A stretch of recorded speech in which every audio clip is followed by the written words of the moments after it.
See here, see here. Testing, testing, 1, 2, 3. Testing, testing, 1, 2, 3. Testing, 1, 2. Testing, 1, 2, 1, 2, 1, 2. Testing, 1, 2, 1, 2. Hey there, hi there, ho there. This is RHJunior, RHJunior reality check coming to you live over the internet through the system of tubes, the series tube known as the boob tube of YouTube, bringing you the broadcast late at night tonight of my little thing I put out on the web, spleen squeezins.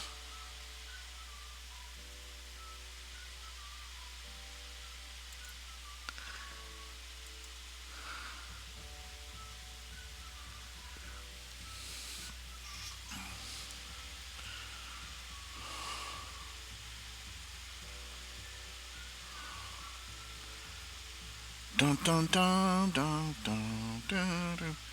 Shooby dooby dooby.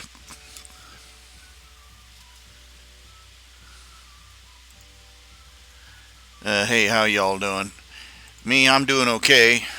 I'm staying alive anyway. Let's see here.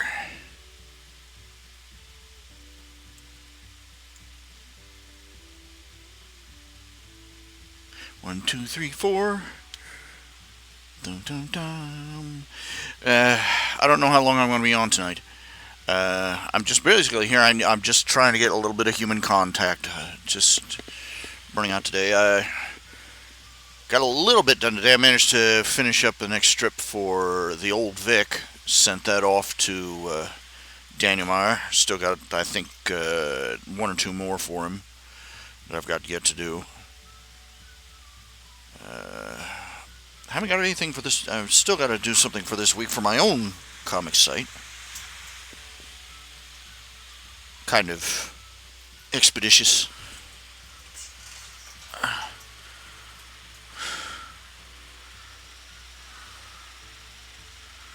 Bum bum bum bum bum bum bum bum bum bum bum bum bum.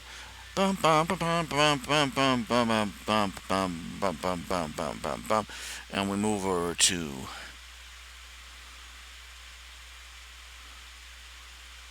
this is our audio for tonight.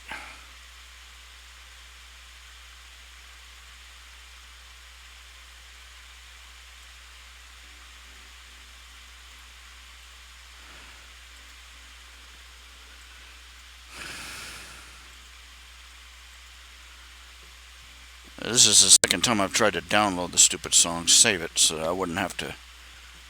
Free music and I can't get it to download. Typical. No, it's not going to convert. It's just going to sit there and stare at me. Okay. Uh,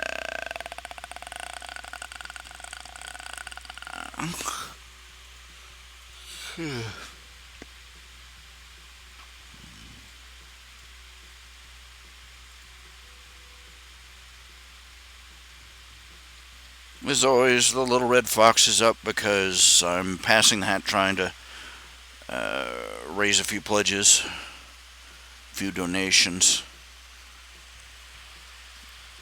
As I have, seriously, in the past 3 months, in the past 2 months, I've had one commission. One maybe commission. I've not heard back from them yet. I had to raise my prices because I was getting swamped in like little $20, $30 commissions, and it's eating up a lot of time, and I got piled up. I'm still piled up, but it's meant that I've got nothing to show for it. Nobody's commissioning me. Nobody thinks I'm worth more than $20 apparently, or they do and they regret it.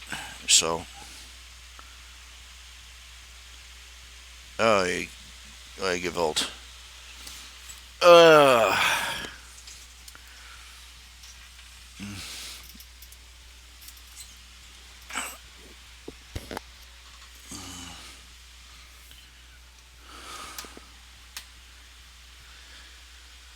oh yeah. You've all heard about the scandal with Epstein. Whoever the heck Epstein is, it turns out he owns a little getaway island.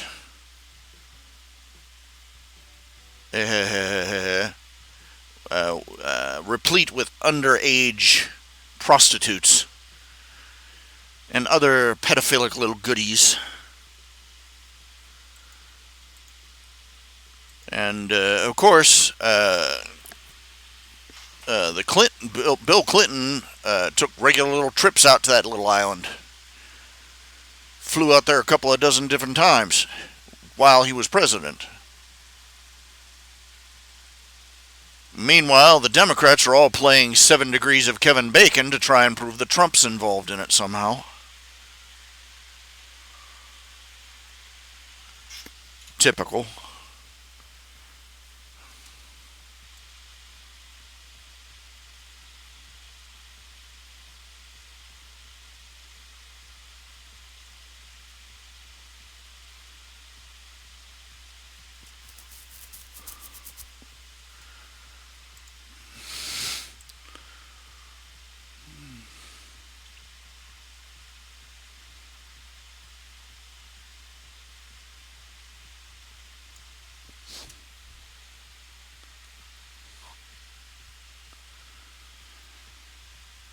Oh my, oh my. I keep telling these people, just call me back. I have some really snotty people. They're just, I get so tired of seeing these news. Oh, the Clintons are in hot water now. Oh, they're in hot water now. Oh, the Obamas are in for it now. They've just uncovered this and they've just uncovered that. Yeah, they've been uncovering crap about these people for decades now. And I keep making the same comment. Call me back when one of them is in handcuffs. I mean, I have not one of them.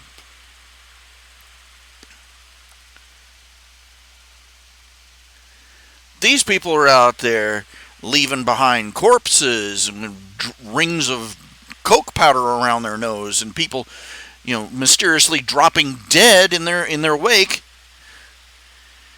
Reports of kitty diddling porno islands that they go off to for vacation. Nobody's doing nothing. They're going about their day-to-day business like there's no big deal. They cheat on their tax laws. They cheat on their taxes. They do, just even one of the things they done, you or I would be under the nearest federal pen. They would dig a hole, drop us in, cap the top, and forget we ever existed. But they haven't even spent. Meanwhile, Martha Stewart, for crying out loud. You know what they actually convicted her of? Basically, of her story changing after they grilled her about a couple of dozen times about her trading some stocks. Do you get what I'm saying here? They basically persecuted her until they tripped her up on a nothing charge and then threw her in prison. Martha Stewart in prison. Snoop Dogg out there, starting his own TV show. What the hell?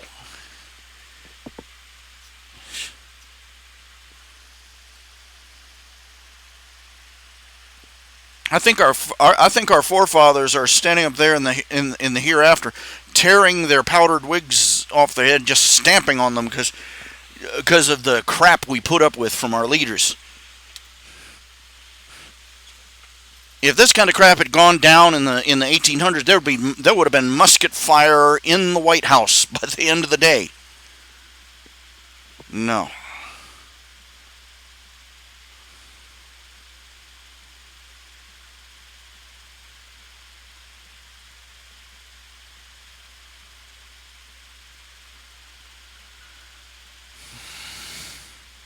Oh my. It just gets up my nose all the time.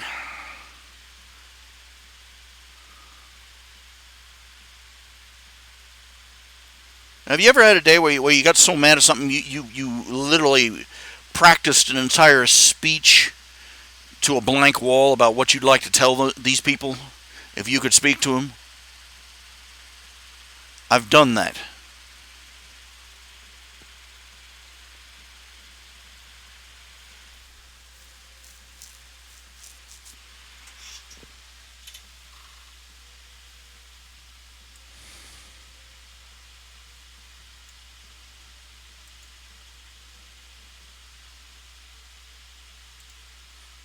Man alive. Okay, we got 2 people in the crowd. A grand total of 2. Go get somebody and get them to sit down in front of their computer, people, please. This is embarrassing. It's sad. Me and one other person. But how would I increase viewership on this? I could stick something, do what these one guys did, stick something in a microwave and blow it up, and film it and say, is it a good idea to microwave this? Here's a guy who made like 3 or 4 seasons of just that. They would buy these worn-out microwave ovens and plug them in on their back, use an extension cord, plug them in, put them on their backyard or in their back porch, stick weird stuff inside it, hit the button, run inside, boom. And and they made a point of lining the doors with aluminum foil.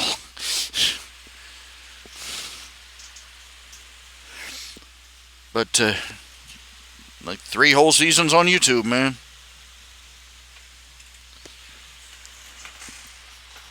I forget what they did for the grand finale, but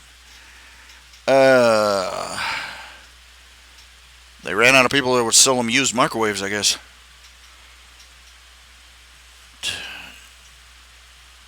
Good gravy. Good gravy. Good gracious gravy.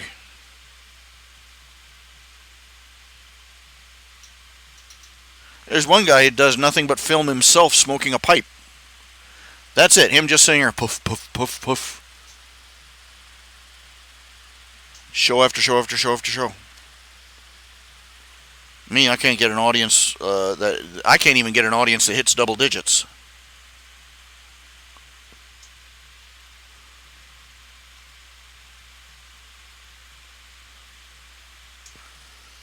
What does that tell you about me? Okay, we got 1 person watching, and that's apparently me. I have no love. I have no friends. Yeah. But yeah. Too much anger in me. I just it's reached a point where sometimes I'll be watching a show and I'm looking for a reason to get mad at somebody. I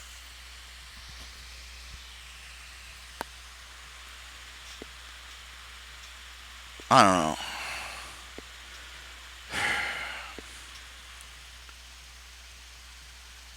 I'm not getting very much done. I'm not getting much, good sleep. My bed's broken, basically.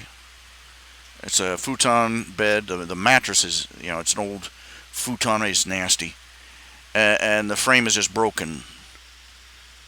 And the cheapest bed I can get, I got to put together something like, let's see, about $100 for the frame, $100 for the mattress, springs.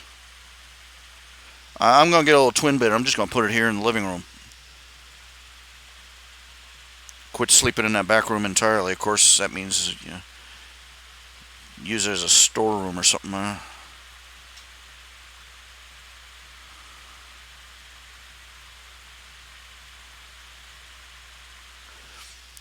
There's so many things I want to do, but I can't even get off my duff and get my trash out to the curb.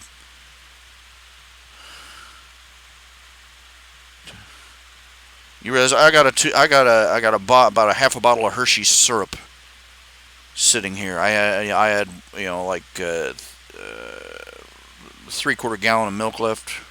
Last gallon of milk, I just glug, and chocolate milk, drank it down.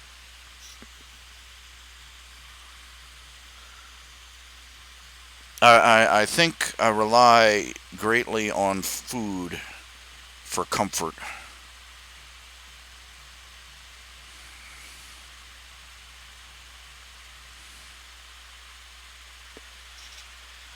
I think it's how I deal with, this is why I'm so fat.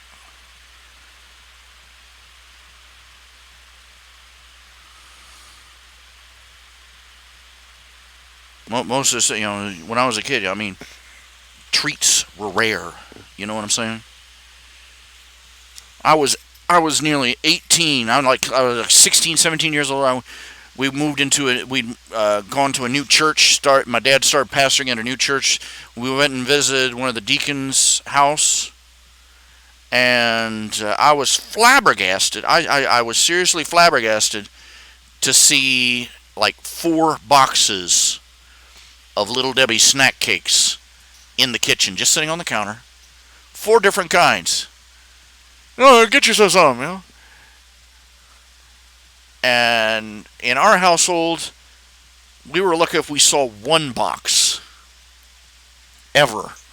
I'm not exaggerating either.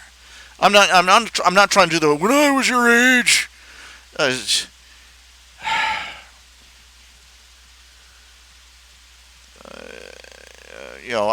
suppose it was all supposed to be all for our good, you know. But most of the treats and stuff that kids around, kids these days, and that take for granted as being in the kitchen, these were extravagances.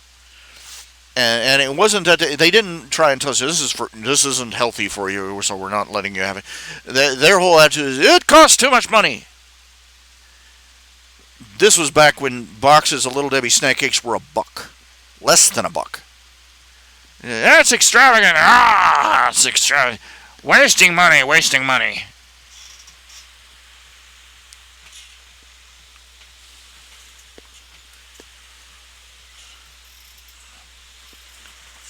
Less than $1 for a box. I hated the milk drama. You remember the milk drama? Did you? If you lived with your parents, you remember the milk drama. They would buy like 1 gallon. My parents, 2 grown adults, 2 kids, 2 kids, and they're in the 12 and teenager. They would buy 1 gallon of milk. 1. And they would try and make 1 gallon of milk last a week. I live by myself. I get 4 gallons of milk at a go. And I can't make them last 2 weeks.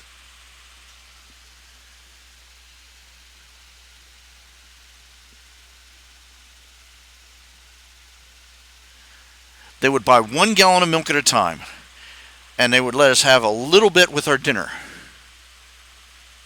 And if we almost never had cereal. Cheerios was even a treat. Cheerios and cornflakes.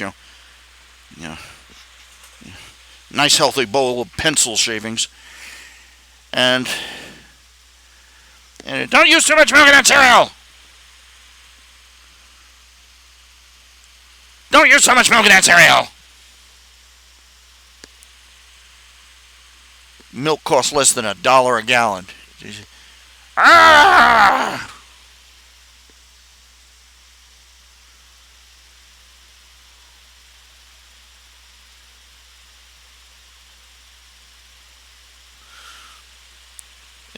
Terrified.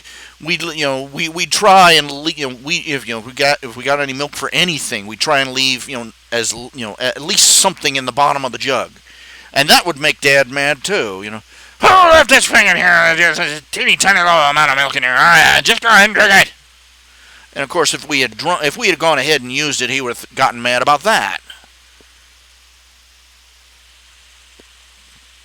I remember one time I was allowed to get. I asked if I could get a bowl of cereal. It was the middle of the day, which was was unusual. You're not supposed to eat the cereal in the middle of the day.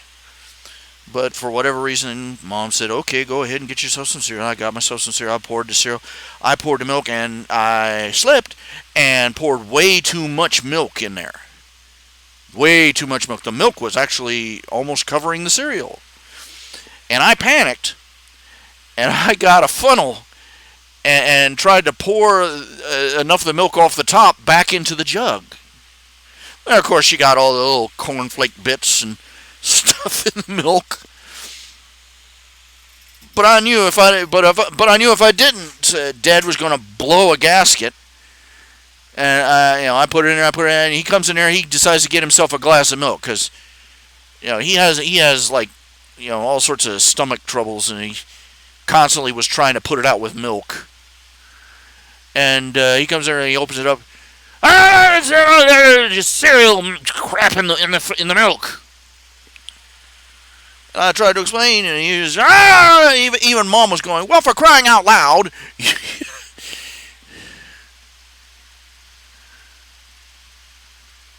All that grief, all that stress for $1. 100 frickin' pennies. I remember one time, he's always been like that, and he's never learned. He's never gotten any better about it. I remember once this is a time I had to, stay with them for a while, and like I was in my 20s or 30s. And anyway, I was staying with them for a while, and I went in there and I wanted some soda. And hey, there were two 2-liter bottles in there. I didn't guzzle the whole thing right there. I just got a glass of it. And over the next 2 or 3 days, nobody else was drinking it. I just poured it. And he comes there. Where's that bottle?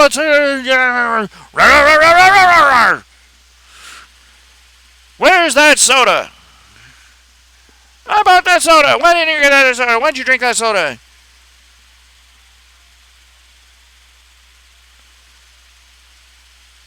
At the time, you could literally walk 2 blocks over to the Dollar General and buy a 2-liter jug of any soda you wanted for 50 cents. And this was the point I finally, realized, he's not rational. He's not reasonable, and God only knows what else he's flying off the handle about.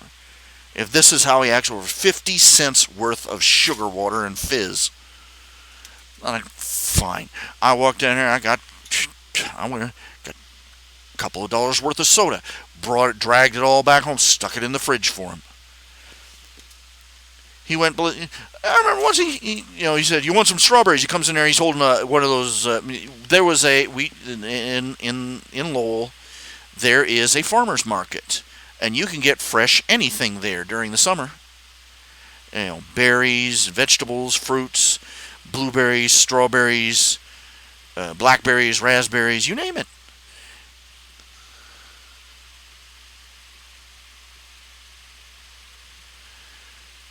Big farm, and well, anyway, he comes there. He goes, and he asked me, "You want a strawberry?" I was like, "Okay, sure." Reach out, look in there, and they're all different sizes. They don't come out looking like they come in a factory.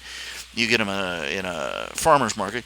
And I picked this nice big strawberry, and he just went off the chain about that, talking about you just look at her, get the biggest one you got. You went you just had to have the biggest one, didn't you? Just good grief. I walked out the back door,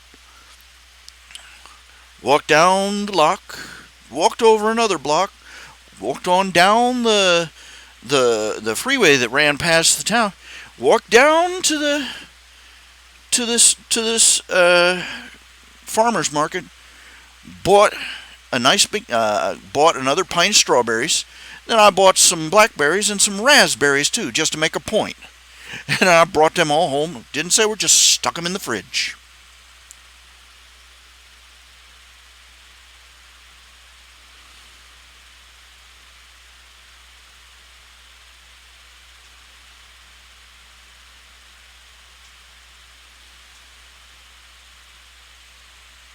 This was a man he'd do anything for his kids or for his grandkids or for his great granddaughter now. But doggone it, he was going to make absolute hell on earth for anybody that he had to do anything for. the ranting and raving and the guilt tripping and just absolute nonsense over petty crap.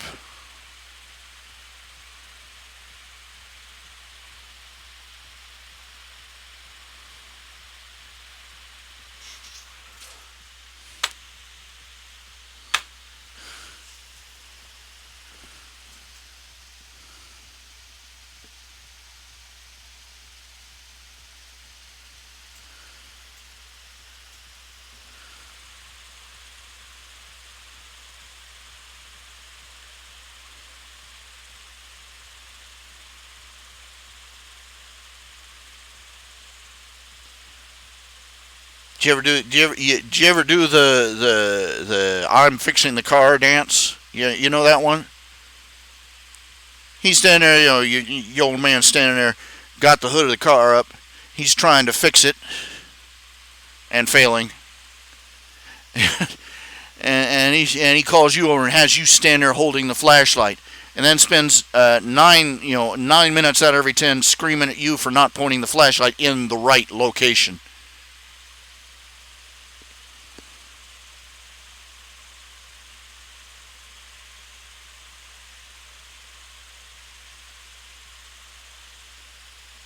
Every single time. Put it there!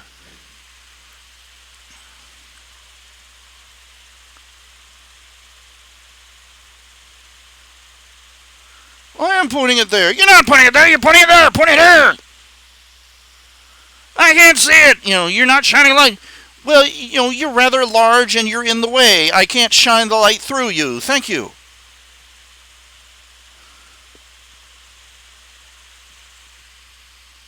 I wish I had a little more self-awareness when I was a kid. I would have just bought him one of those headlamps. Just bought, the ones that strap on your forehead. Just waited for him to start screaming. Just not said a word. Just handed it to him and, walked away.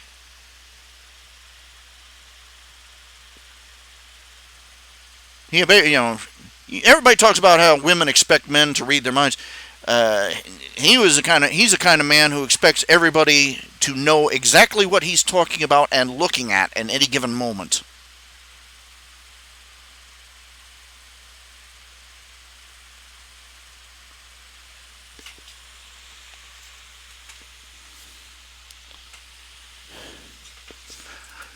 I would be standing in one place.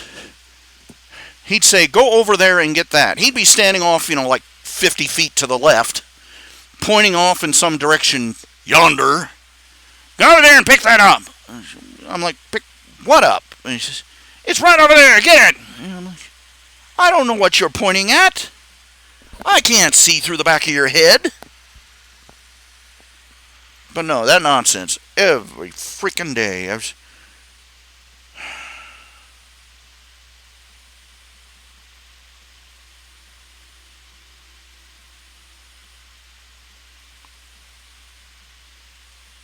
This is the reason I'm a big frickin' mess I am.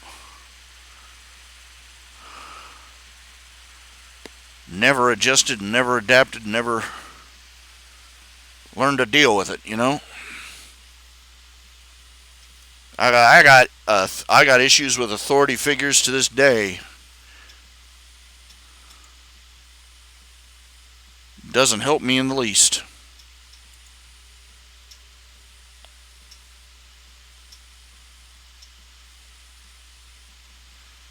It doesn't help me now. Like I was saying about going back to the milk thing, sort of got off track there. But trying to make 1 gallon of milk stretch for a week between 4 people, and then getting ridden out on a rail because you didn't manage to do it. If you finished off the last of the gallon, you were in trouble. If you didn't finish off the last of the gallon of milk, you were in trouble.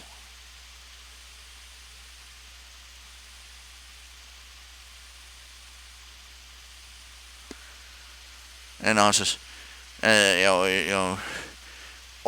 that everybody else takes for granted. Everybody around here, I'm flabbergasted. When I was a kid, we'd go to a neighbor's house or family friend or a relative's house, and they'd open, get you something out of the fridge. I open it up, and it'd be like packed full of stuff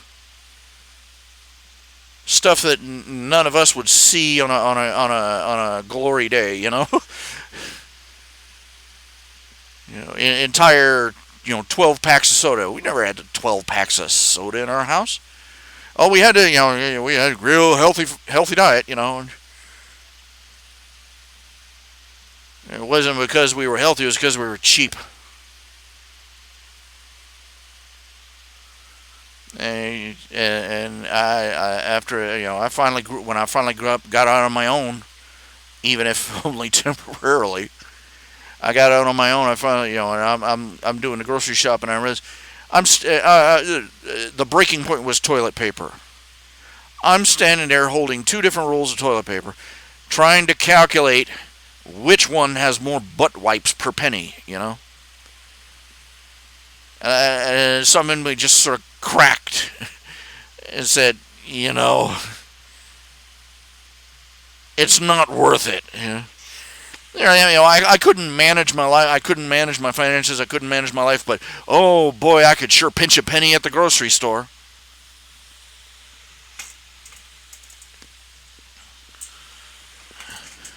I saved a whole 17th of a penny on this one. I finally realized, it wasn't worth it. I started buying milk. I thought it was extravagant to have 2 gallons of milk in the fridge. Nowadays, I have 3, or usually 4, because I go through them. I love milk. Because didn't have it when I was a kid. I love milk and cereal too. I love milk and cookies. I love just straight up milk. I like chocolate milk. I like strawberry milk. I like banana. I like plain milk.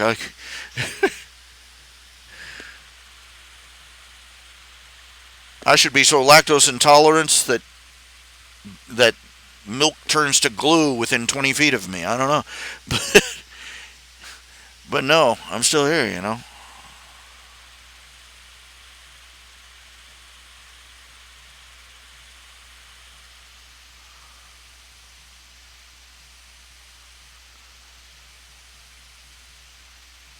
I think my sister and I, we got our preemptive revenge, because like I was saying, we go visit family or friends or whatever, and they say, "Go get yourself something out of the fridge." I kind of open up, and I remember one time we were freaking my great aunts, I think, and get yourself something out of the fridge. I opened it up, and that fridge was so packed full. I had never seen a refrigerator that was literally packed full of food.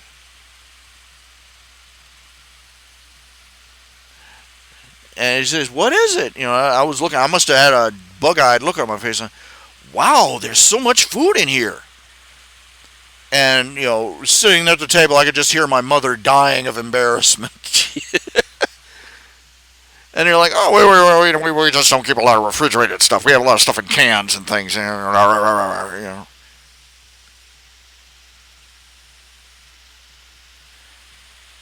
like I said, I remember visiting church deacon and his teenage son. His teenage son was my age. We were exact same age, and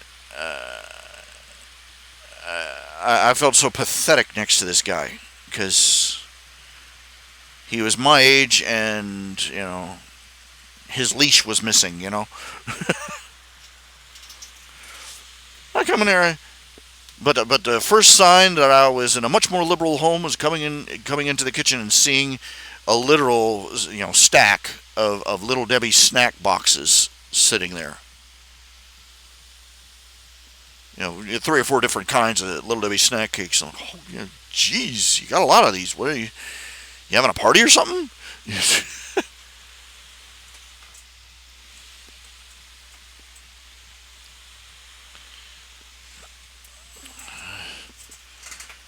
I would have probably been the size of a grand piano by now if I'd had a childhood like that. Let's be fair. I'm not exactly petite and svelte today, am I?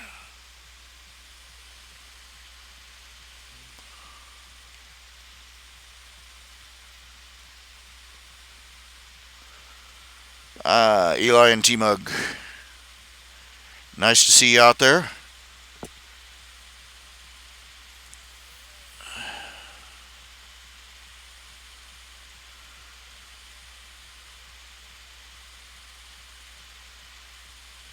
They put up a question on Quora. What's worse than being poor? Well, there are a lot of things that are worse than being poor. Being critically injured, being the worst you can be and still be alive is to be lost. Is to not have Jesus as your savior.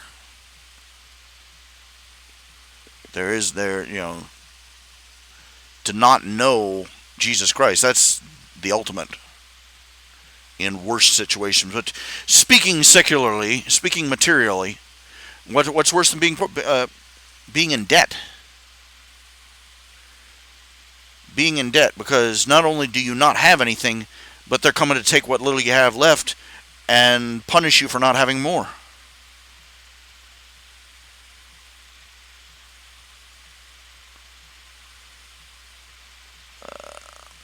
There was a guy that did several columns on cracked.com on things most people don't realize about being poor.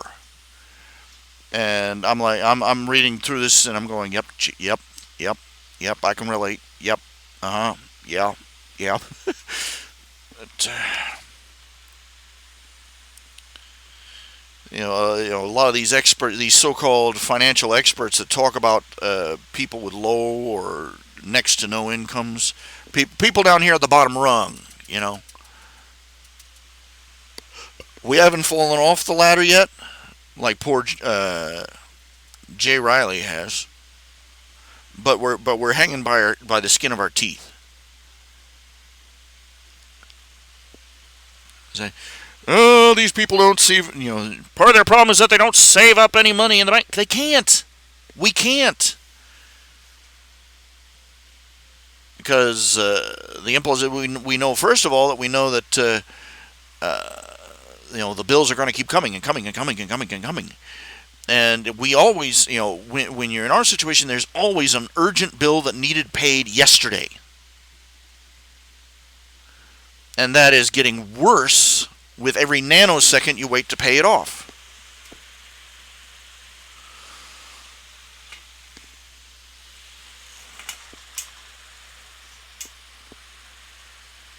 And so they can't save it because they got to throw the money at the wolf to keep them from chawing their butt off.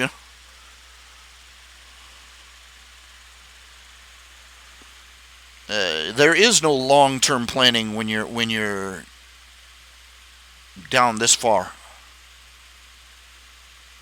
It's just hoping. Oh dear God, I hope I make enough to get through next month or this month, and I'm not sure I'm going to get through next month.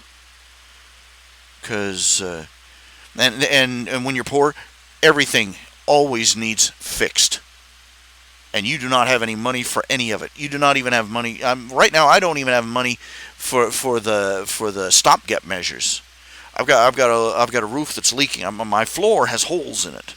I have panels of plywood down, covering holes in my floor. I've got a ceiling that leaks, and it's leaking worse by the day. And I can't afford to hire somebody to go up there and smear some tar on it. You got to pay for like you got to pay like $50 for a barrel of tar or something. I don't know how much they put in how much tar you get in a load, but you got to lay down a couple $100 for the tar, and then you got to lay down a couple $100 for the guy to climb up on the roof and smear it around. If you're in my situation, I couldn't climb up a ladder without killing myself. Much less stand out in the sun smearing tar around with a brush. I'd probably come right through my roof if I tried. But you see what I'm saying? The faucet starts. Anything starts going wrong, it's a disaster. The microwave starts fritzing out, or the faucet starts leaking, or or the toilet, something goes wrong with it, or just any little thing.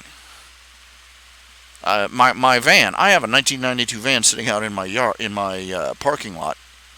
I have a little parking spot right next to my trailer, and if it was fixed up, right, it'd be a lovely vehicle, especially for traveling around in. It was a touring van. I got it for a steal, $600 back when I had money, and but now I can't fix it. I could never afford to get on. There was always a little something else that got dinged or damaged or dented, and now it's got a host of problems that I would have to fork out. I don't even know what I'd have to fork out to get it running again, make it drivable again.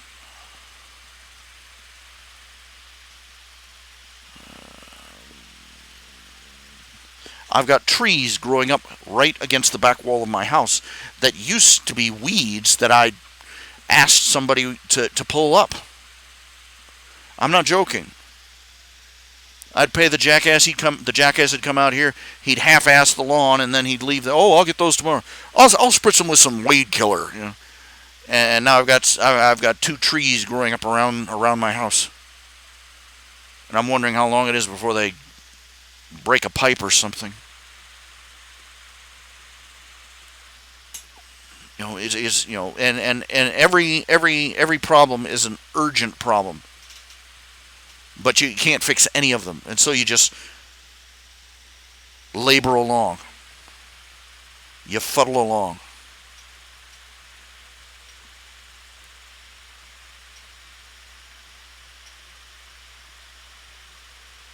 That's what got Riley. J. Riley McCool. She writes the webcomic How to Be Homeless. She's got a laptop and a cell phone. That's how she gets online.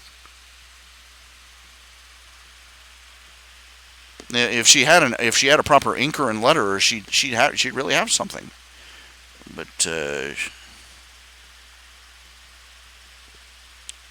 she's going.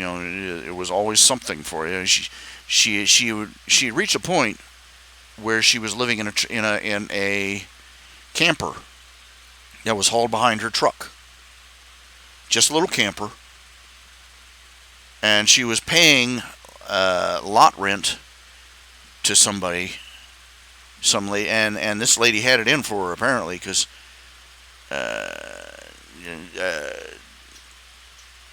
Riley let somebody in to use her bathroom, and that was against the campground rules. It was against the lot rules, which is barking mad and cruel and heartless. And this woman that owns the land threw her out, and Riley had no place to go with it. They will, she had to have her trailer, her camper, put in in one of those rent-a-storage places to keep it from getting impounded, because there's no place she can go where she lives where she could park her camper. She's not allowed to live. There are all sorts of laws against living out of a camper in that area. So she is currently living in a tent out back of some gas station.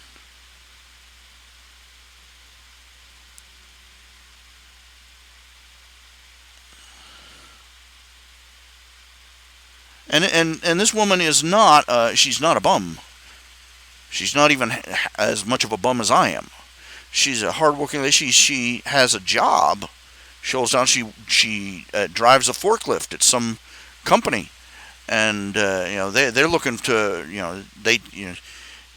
she had to beg them to take one day and secure all her property. When she got evicted. And they said, this is your third strike. We can fire you at any time now. The mercy and compassion of the American corporation. 3 times in a year she's had to call in, and they're up and roaring to fire her.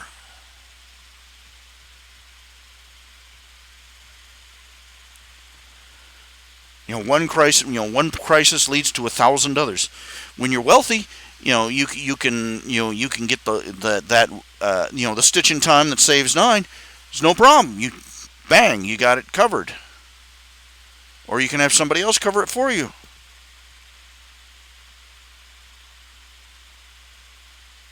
But if you're poor, or if you're struggling, that's just another rock on a string around your neck, and you're sinking below the water already.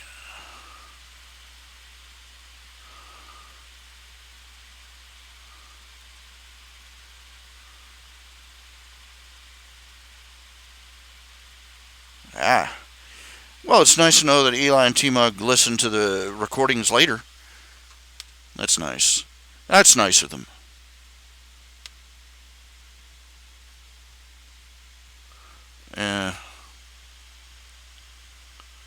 I want to make one thing. I always make this point, is that I got myself into this. There are things I probably could have done that could have changed the outcome of my life. Where I could have been in a much better situation than I'm in. But now that I'm here,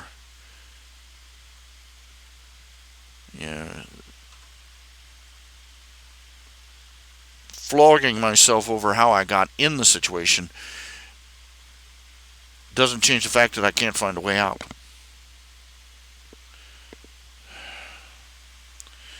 Partially good news is that the Social Security guy finally called me. He's going to be calling me tomorrow. They need more paperwork. So, they got to talk about something, this, that, and the other. Make a final decision on my case. The downside is that, for today, is that I received notice, I don't know, that my food stamps are going to be canceled. On the 31st,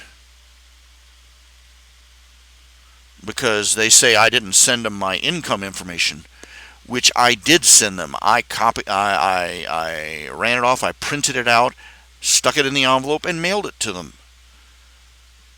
So now I've got to wait until I've got to call them tomorrow and trying to get that straightened out.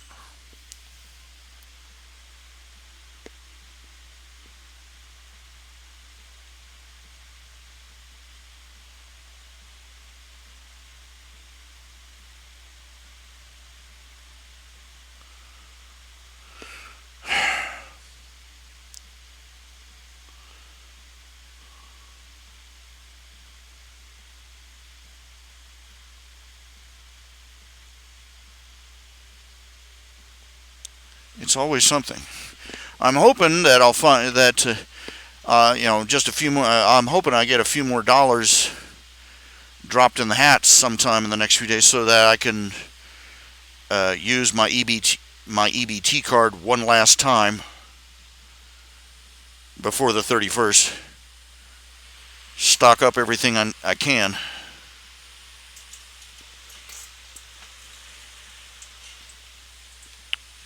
Just in case, just in case they decide I'm too rich and white to be on food stamps,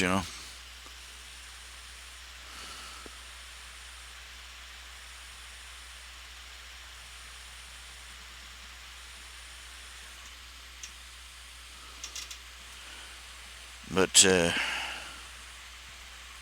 man.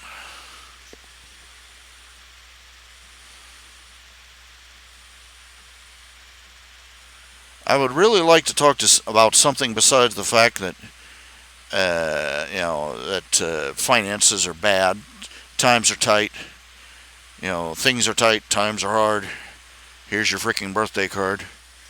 So, could we please talk about something else?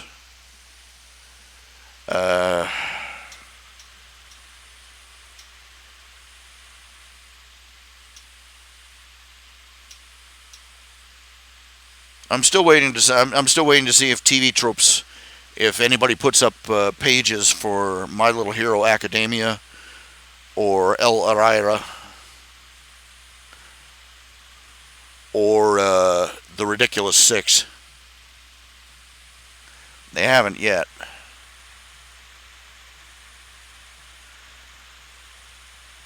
All these runaway ideas that they're all lifted off of other properties, so I can't use them for my own gain. Of course, if somebody who likes my if somebody who likes my fan fictions were to just make a general donation at my website, just to help the artist along, just a general nondescript donation, that would be perfectly acceptable.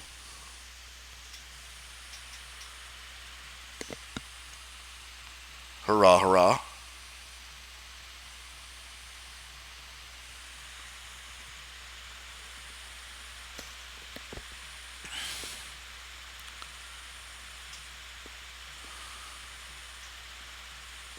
Ants got in the sugar. I lost 2 bags of white sugar and 1 bag of brown sugar. And I'm pretty sure I got mice.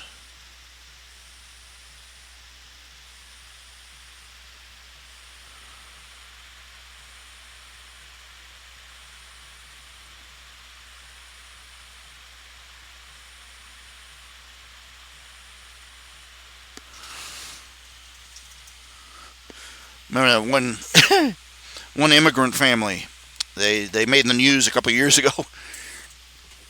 They apparently didn't know how to read the labels on the bug bombs. They had a house that was overrun, was overrun with cockroaches. So the father of the family, he didn't set off 1 or 2. He set off something like 10 of the things inside this little cottage of a house. And the thing of it is, he forgot to turn off the pilot light for the gas heater.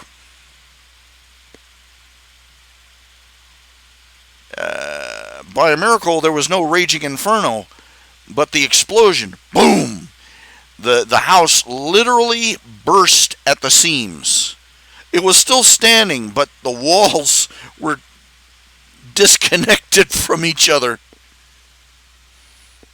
The roof was loose, and the windows had popped out.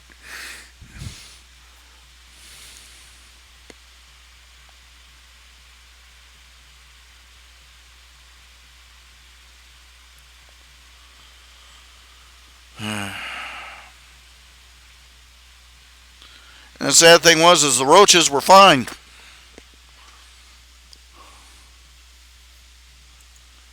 Did not work out the way you planned, guys.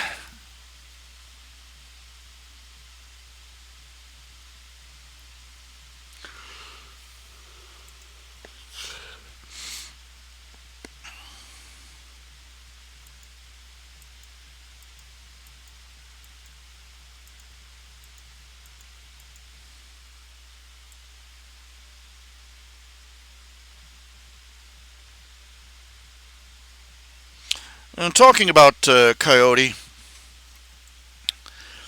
I'm starting to feel that I oversold the whole idea that of poor teachers, particularly Aizawa, Eraserhead, giving the protagonist and giving the 2 protagonists so much grief. But canonically, I mean, for crying out loud, in the first episode of My Hero Academia,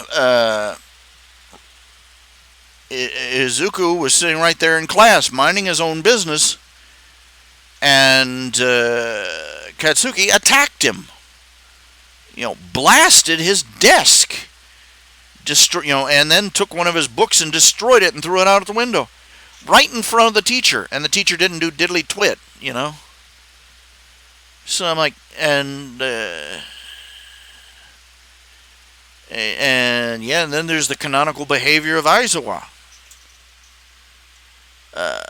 I hate to break it to the apologists, but in any real school, a teacher who expelled 20 students in one go in their first year would be facing all sorts of incredible censure, even in the most lax school.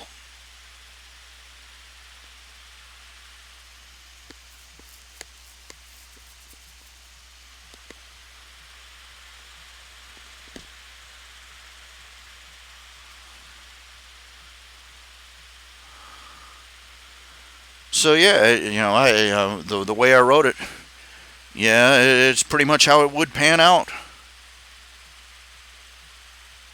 What the most unrealistic part about it is that Izuku and Riley actually managed to do something about it.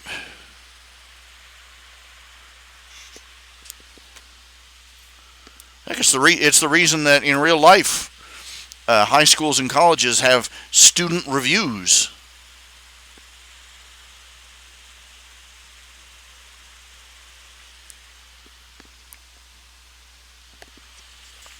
Which is exactly what Izuku and Riley did.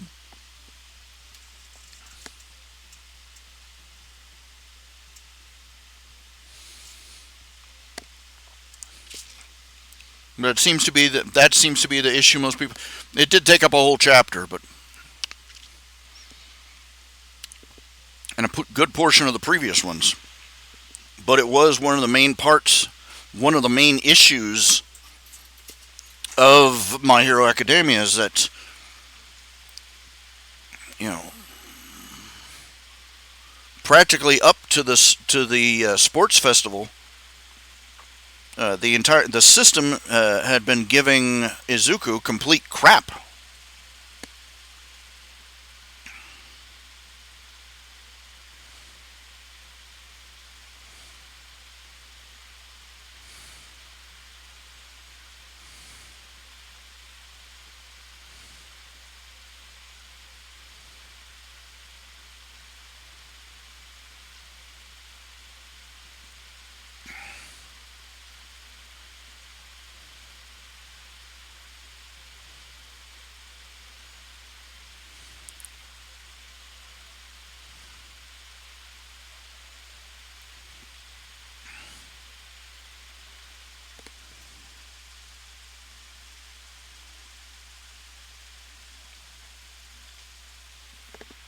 Oh.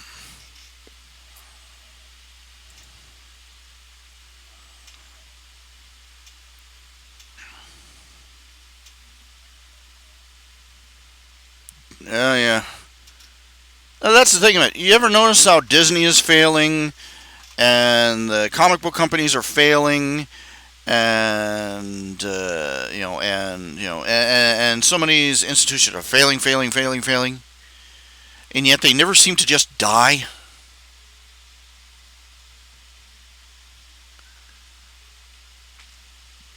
I feel the same way about them as I feel about the reports from about Hillary and Bill Clinton and their shenanigans, and the Obamas and their shenanigans, and all the other trained monkeys in the Democrat Party, and all the things they're getting up to. I'm like, call me back when call me back when the verdict's in. Call me, you want to talk to me about how Hillary's been caught out. She's in for it now. Call me back when somebody has actually got the balls big enough to walk up to her and put handcuffs on her.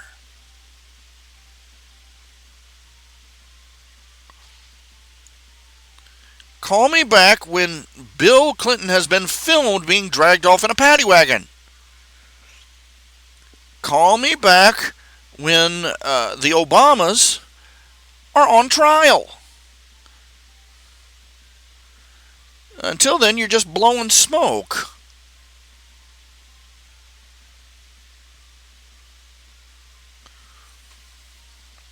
We've known for years. We've known for decades what Obama and his wife are, what the Clintons are, and what they've done, and what has been done in their name, and everything else. And cheating on their and all these other politicians that are in their pocket, in each other's pockets, cheating on their taxes, just being the start.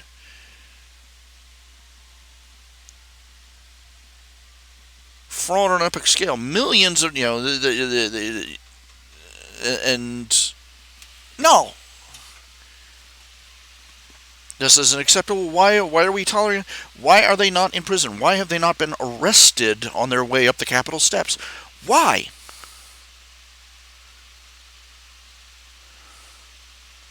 Because there's nobody to enforce it. Nobody cares. The people that are supposed to be arresting these assholes are in on the take. This is why we have a Second Amendment. We were supposed to prevent this kind of thing from happening. In the same way you kept your daughter's new boyfriend from getting a little too frisky with your daughter by loading a gun in front of him and hanging it up over the fireplace.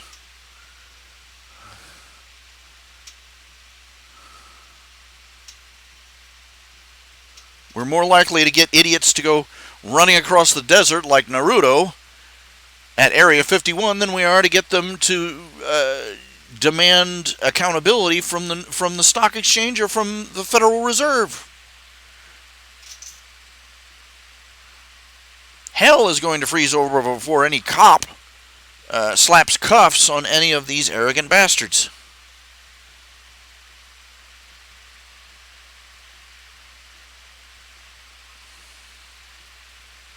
Why? Because they know that all they have to do is make all sorts of lies and promises to stupid people, and stupid people will keep giving them power.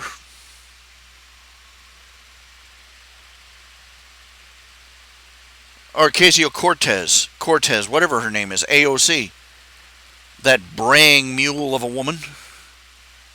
She should have never gotten past serving drinks at a bar.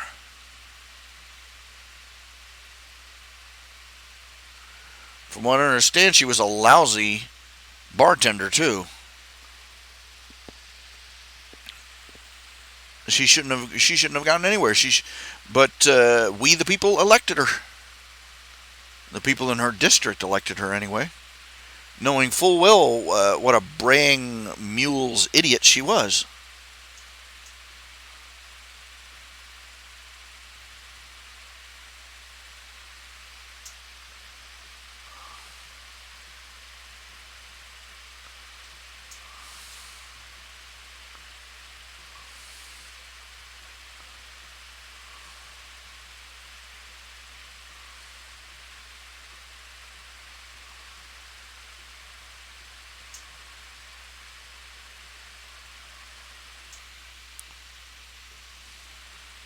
I wanted to stop talking about politics, and yet back here we are again.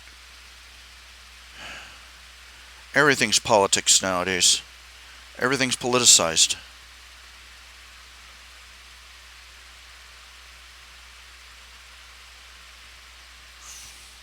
The radical freaking left has made it so you literally can't talk about anything without it being a political issue.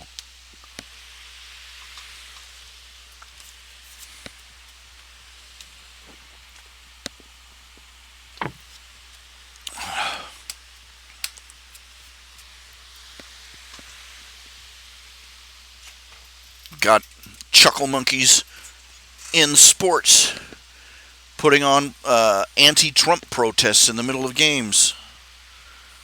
What the hell?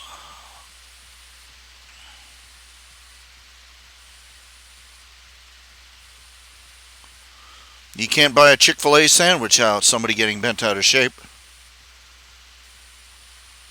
I'd like a Chick-fil-A sandwich. There is no Chick-fil-A in Marietta. And alas, Chick-fil-A does not deliver.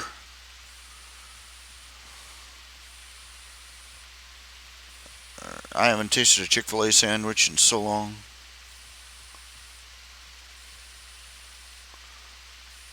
This is why I'm so fat. It's because one of the few pleasures in life that I'm allowed to enjoy without reservation is food.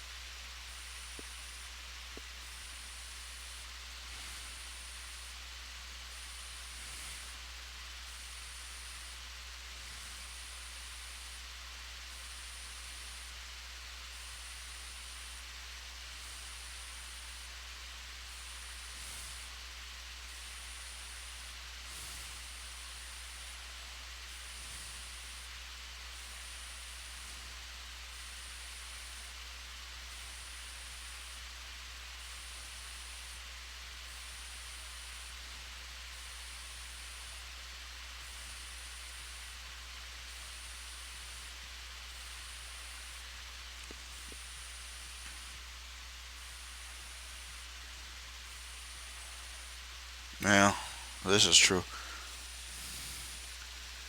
They won't die.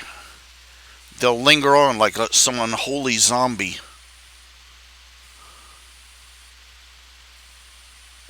And they'll go to their grave still clinging to all their copyrights.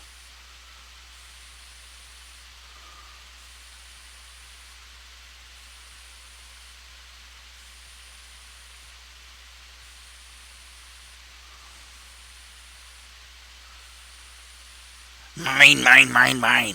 Mine, mine, mine, mine.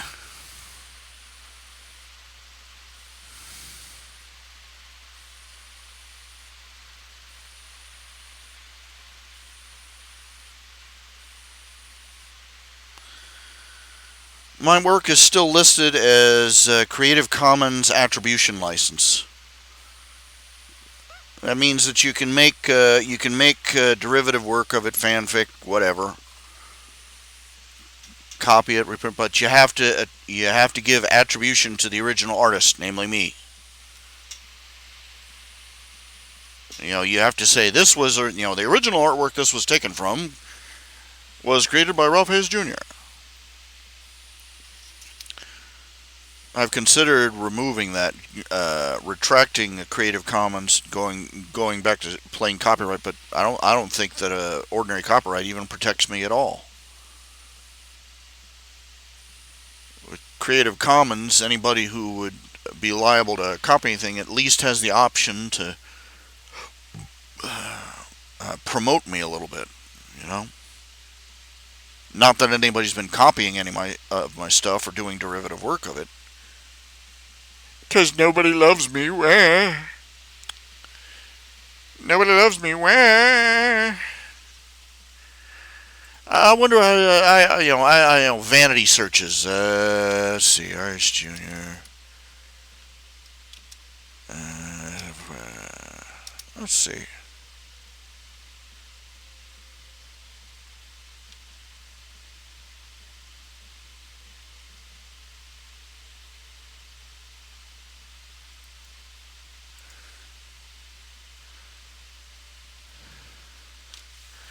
I got somebody here that's wrote, I am officially done with RHJunior's crap by Lone Wolf 23K. Oh, well, lovely.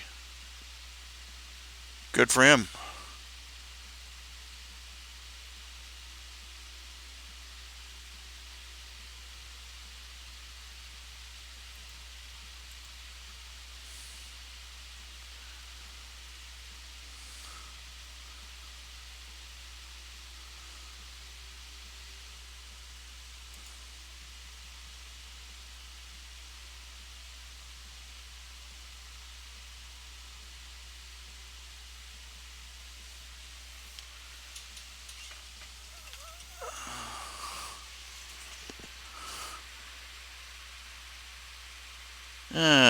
Somebody dumping on me here. Lovely.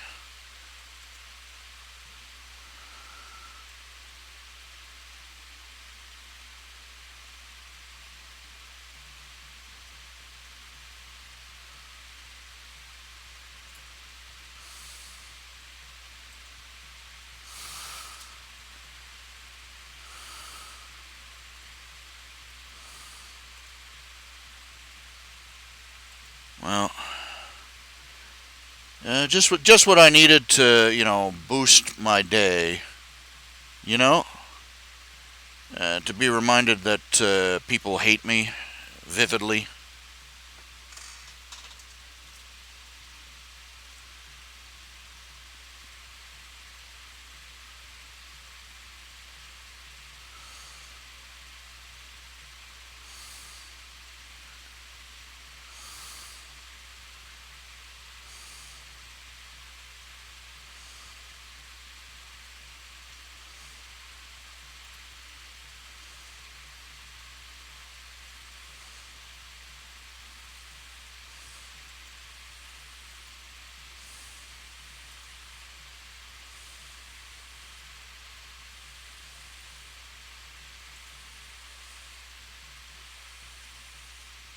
Mm.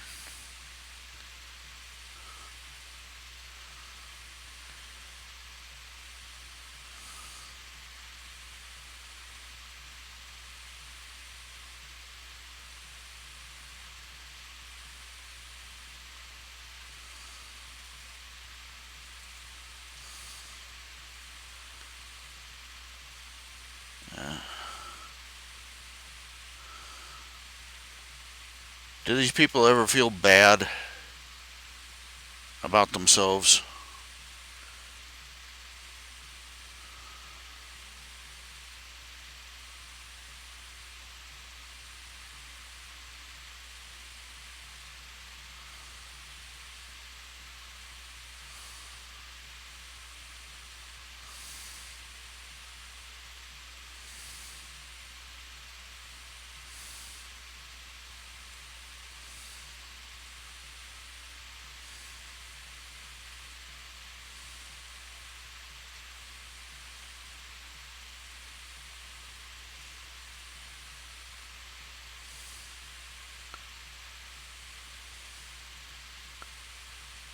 Hmm.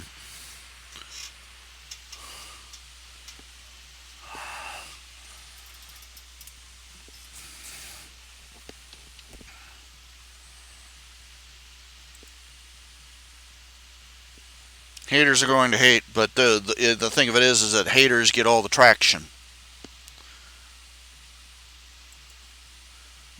Haters going to hate. That'll carry us only so far. You know, saying haters going to hate because sticks and stones may break my bones, but words will cause lasting scars that never heal.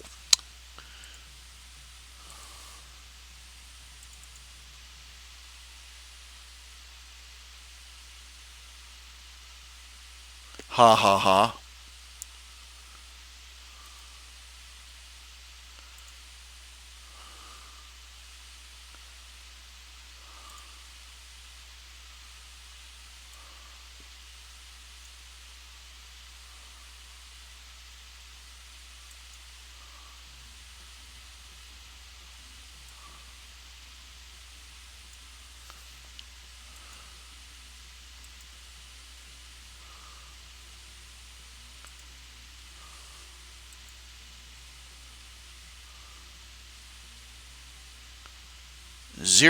Something called zero tolerance pony thread. I'm doing a vanity search here in Google Images, and I swear, I remember when Google Images, you typed in what you were looking for, and they gave you images of what you were looking for. And now, man, their algorithms must be crap. Just absolute caca.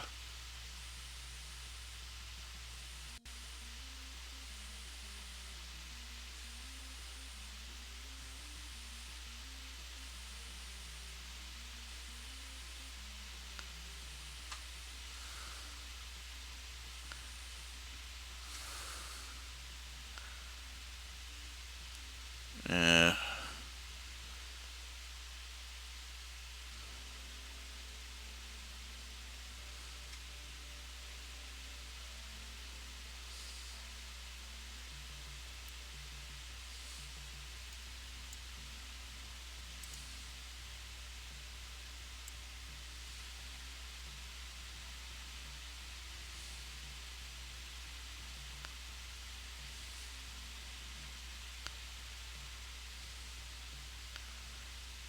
And instead of getting stuff related to my name, I'm getting stuff that's like, like 3 degrees of Kevin Bacon kind of related to my name.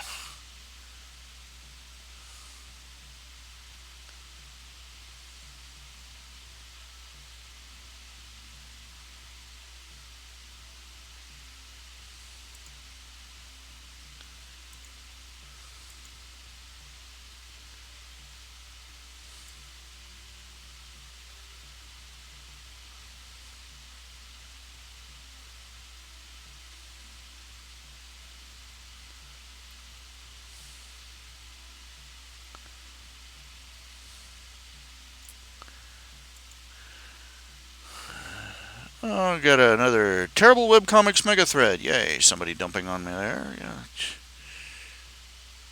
You see, because my self-esteem wasn't already in the toilet, I figured I'd see if I could flush it a little further.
I don't know what to think. Let's see.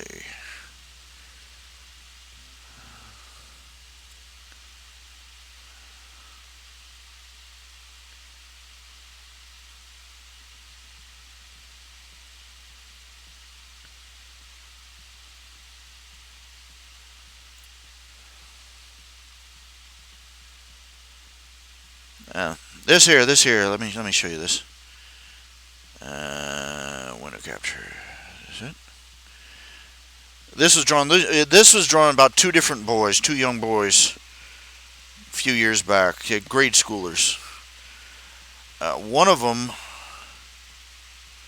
was bullied because he had a My Little Pony backpack, and so the school sent him home. The other one was bullied so mercilessly by his classmates that because they found out he liked My Little Pony, they persecuted him constantly until he tried to kill himself.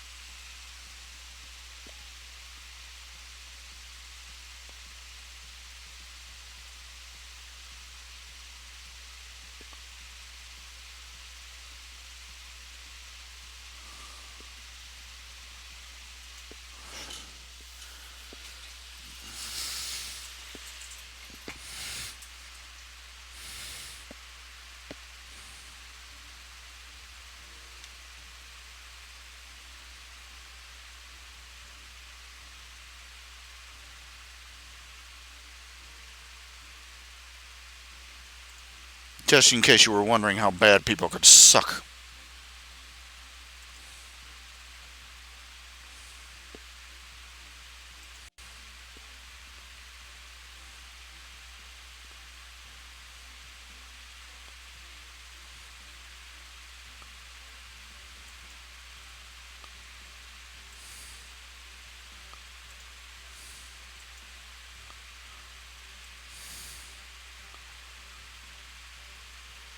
Somebody somebody on the forum almost complimented me on the picture, and then they found out that I think there are only two genders, and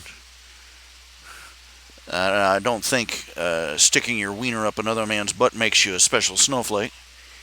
And that I think killing babies is wrong. So therefore, I'm subhuman and should be despised under any and all circumstances.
Really don't know what to think anymore. I just really not got anything.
I'm really not sure how to. I'm not really sure how to cope with that. I've never. No, I mean, I have known my entire life that a lot of people do not like me for a lot of reasons. Being reminded of it and being informed that the people that dislike me are actively working to expand their numbers. They're not just content to dislike me. They want to campaign and smear my name. I can't imagine how somebody like Trump deals with it. You gotta figure.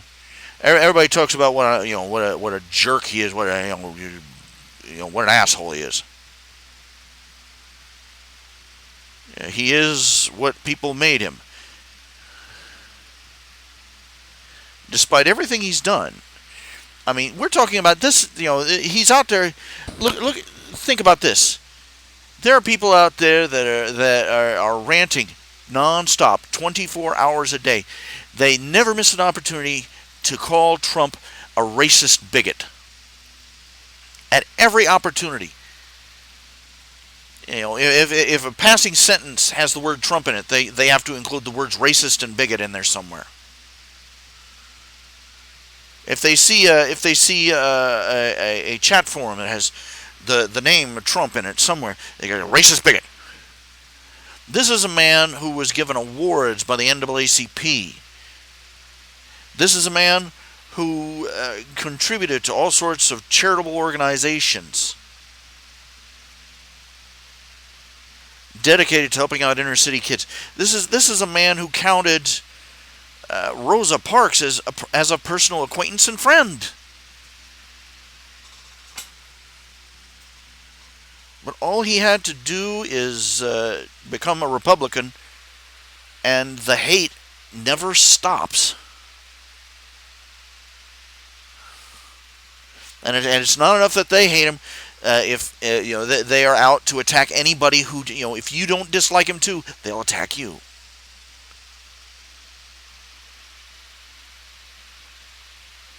I'm having a little trouble dealing with finding out, I do a little search on my name and surprise, here's another person who's written what a disgusting, hateful pig you are, what a bigot you are, what a quote Christian hypocrite you are, how horrible and evil and awful you are, and you're a parasite, and just you name it.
I'm sorry, I just let my mind wander, letting my mind wander. It's too little to be out on its own.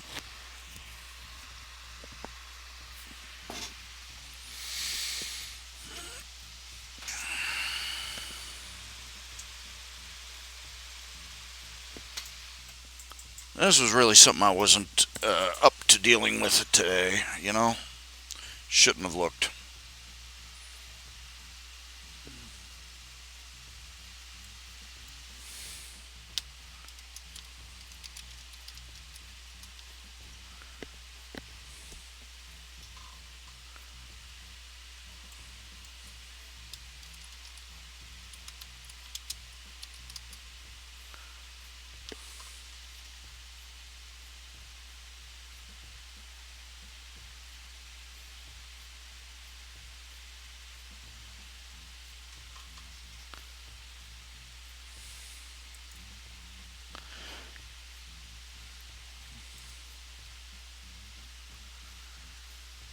I've heard of Fortnite. Yeah, I've heard of it.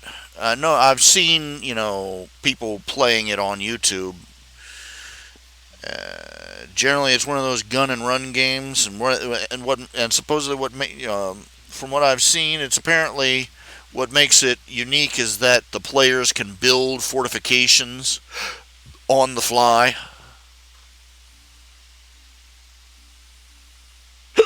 Excuse me.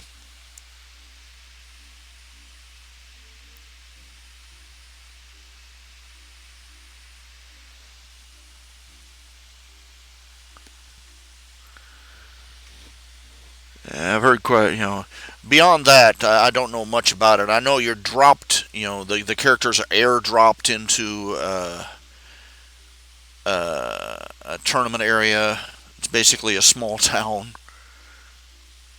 so on and so forth. I've never played it myself. I haven't played many games lately. I haven't been able to renew my World of Warcraft subscription in a couple of months.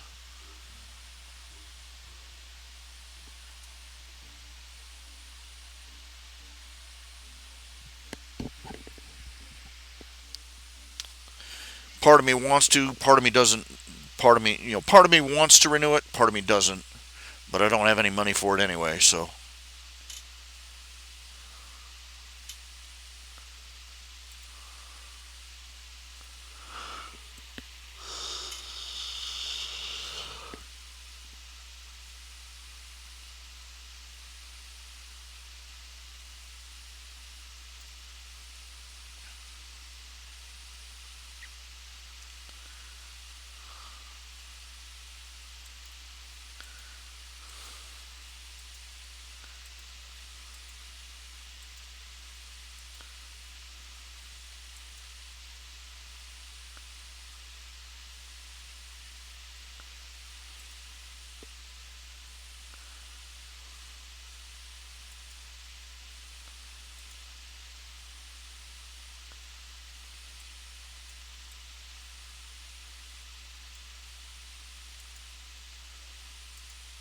Music isn't playing.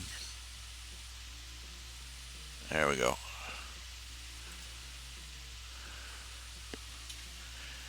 I know that the Fortnite players are getting razzed a lot by other people. Why? I have no freaking idea.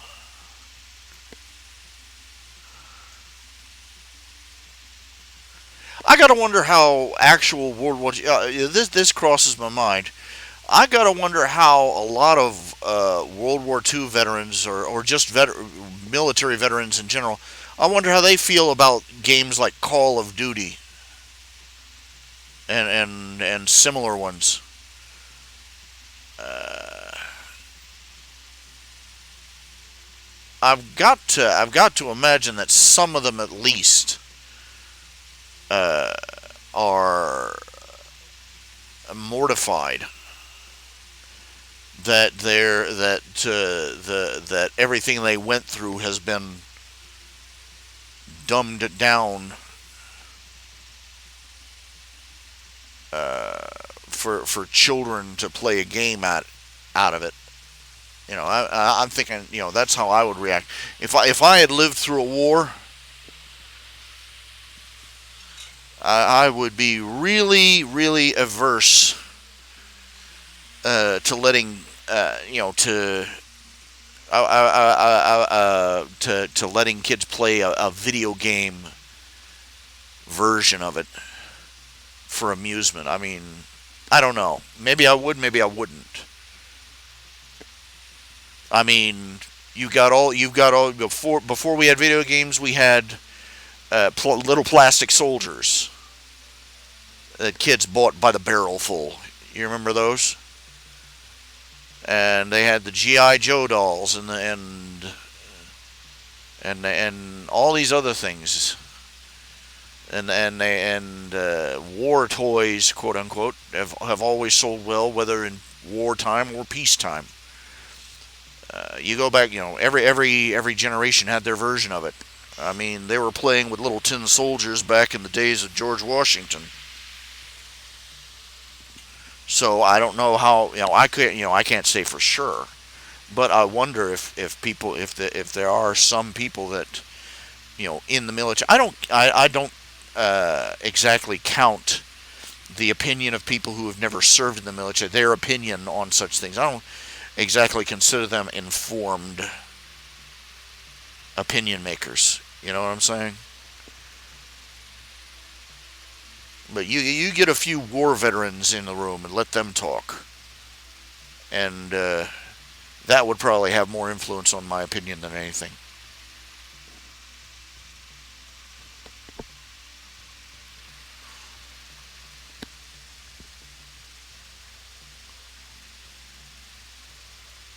There was a game that Glove and Boots. Look them up. They're online. YouTube. Glove and Boots. They do puppet show things. They're pretty good. They're pretty freaking hysterical too. They review video games every now and then. They did a review of a game called Slime Rancher. It is fascinating. Looked rather interesting, actually. And that's what it gives me. The Japanese, the Oriental games, they talk about these monsters. They call them slimes. But from where I'm sitting, they're little, they're round, they're jiggly. They're not slimes, they're jellies. A slime would be something, oozy that, dripped on things and float around like, well, slime.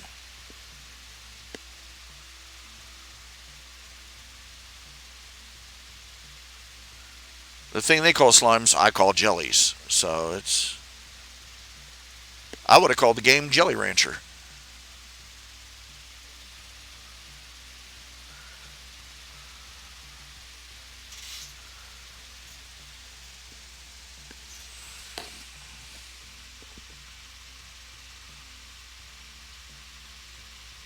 Oh, you've seen the game Slime Rancher?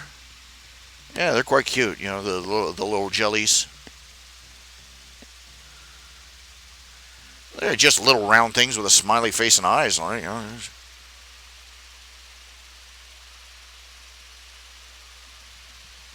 Hard not to be cute like that.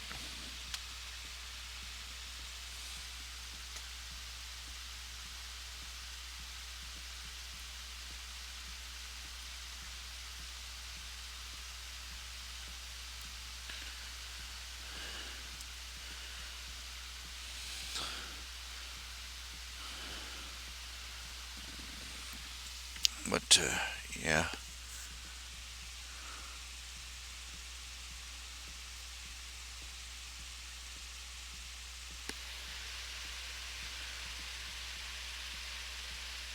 Yeah, the Glove and Boots game reviews are hysterical. Uh, they actually played Sim Farm, some sort of farm simulation game.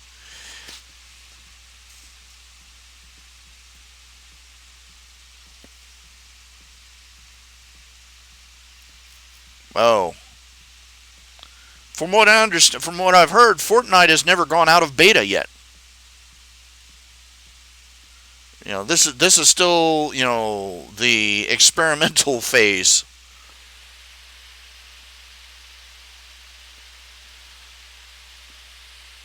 They you got to admit it's brilliant. They hit on the two popular themes: building games and building games and shoot 'em up games, and they managed to combine them.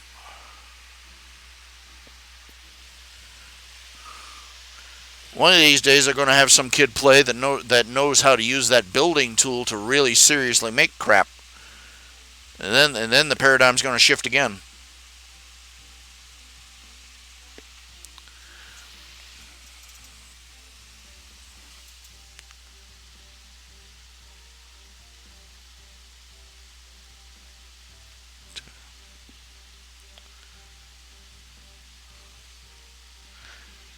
Get your itchy spot.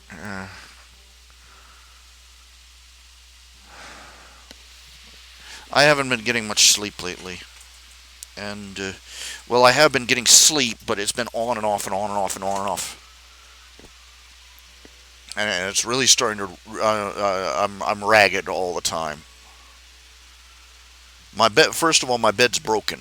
It's an old futon bed. It's one of those ones that folds out into a sofa that folds out into a futon sofa that folds out into a flat bed. Well, it's broken. I can't find the parts to fix it. I got this box of bolts and stuff that I can use to fix stuff, and I can't find it anywhere. And parts of it, the bolts broke in one part of it, and then another. And well, it's broken. Leave it at that. And I've been sleeping on a broken bed, and it's canted wrong, and I can't lie in it very long before my back and my hips start hurting.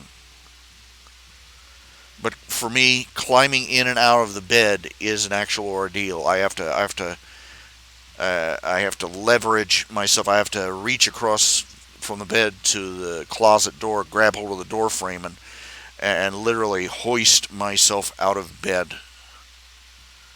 And it leaves my shoulders feeling like I've nearly pulled them out of their sockets. In short, I'm not sleeping well because my bed's busted.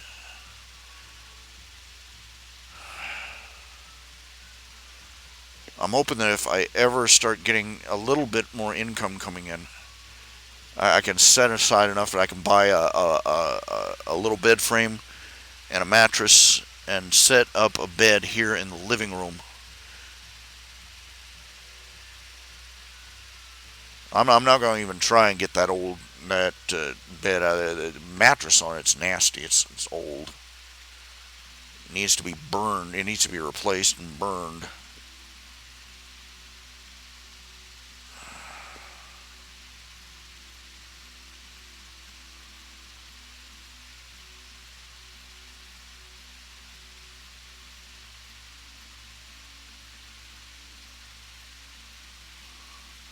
I just realized a short while ago, the end of World War One was just over 100 years ago.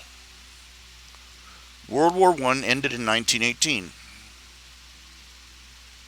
It's been over 100 years since World War One, and because of the way we're taught it in history, I tend to think of it as current history or fairly recent history.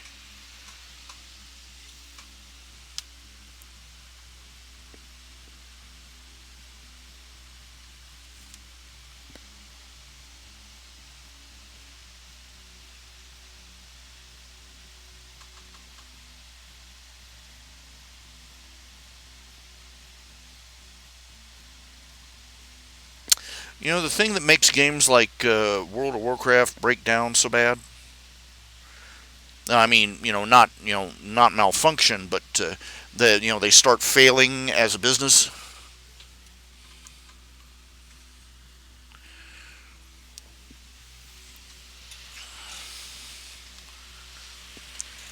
Is basically the way they're built. Uh, when you start realizing that it's not an open game, it's not a game that that's open. It's an amusement park. It's the equivalent of a fantasy themed amusement park sim, where you go from quote ride to ride, or quote mission to mission. You run through it, you get your prizes, and ding ding ding, along you go. As long as the game has some ability to suspend your disbelief, make you forget that you're in basically a simulated amusement park with complete with waiting lines and everything else. As long as they can sustain that, you've got people that are willing to play the game because it sustains that atmosphere of being a fantasy world. But World of Warcraft does not have that. It's not a fantasy world. It's an amusement park themed like a fantasy world. And you can only and all the illusion of choice you still end up following the same path as your character levels up. There are certain areas you go to, certain missions you fill, certain things you have to do, and there's little breaking away from that.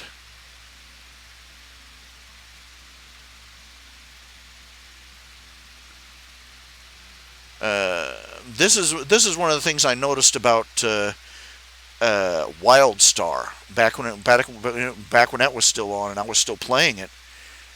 After a certain point, you became painfully aware of how small the world you were in was.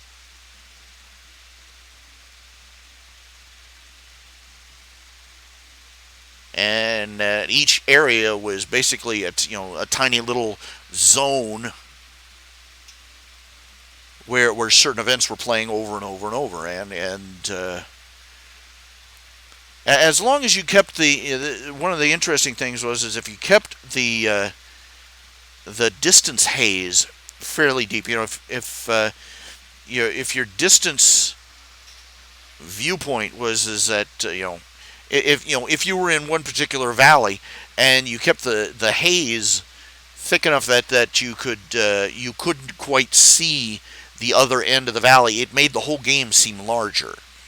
But once you cranked up the settings on the graphics to where you could see everything, suddenly the whole game shrank because you could see the boundaries and the different zones and the suspension of disbelief just went away. What little there was of it.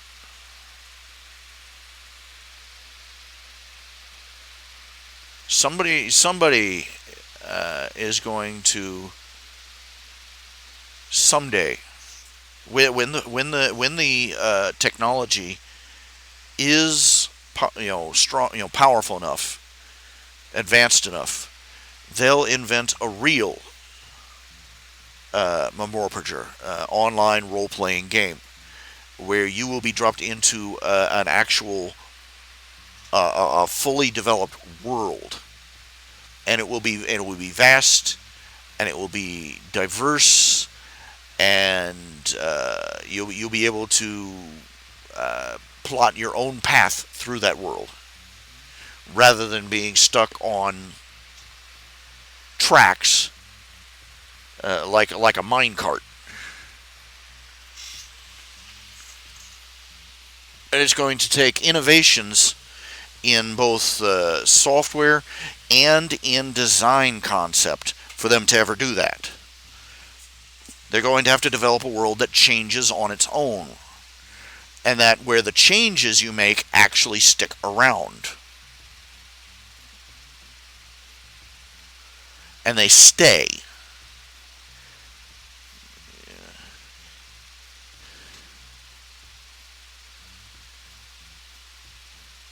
It's not 1,000 people each taking a turn killing each of them dividing up into groups of 20 to each take a turn killing the Lich King again and again and again and again and again. Congratulations, you killed the Lich King. Here's your special hat.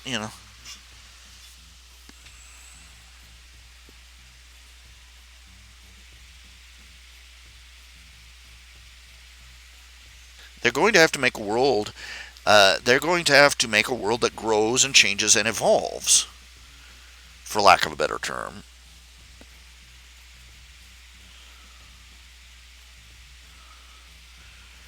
And that's a level of programming. That's next level stuff.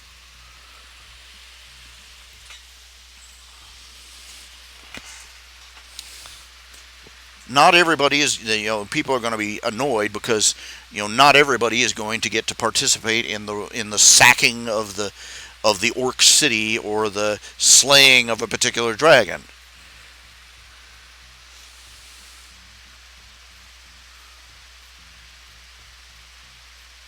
The people that are there that day are the ones that are going to participate in it.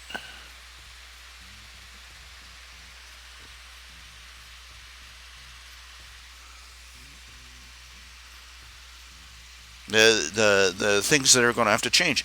In order to go to the next level, they're going to have to do things like they're going to have a world where there's more than two factions. And the relationship between the factions is going to have to be fluid. They're going to have worlds where your race does not decide what faction you're in. The way you play should decide which faction you're in. They're going to have a world where the battles and the quests and the conquests and everything else change the world, the digital world, permanently. They're going to have more realistic economies where money doesn't just literally sprout out of the stomachs of dead boars or what have you. They're going to have to, they're going to have to make a real simulated world. Or at least it'll be simulated, at least as compared to what we have now. Which, like I said before, is just a series of carnival rides on a computer game.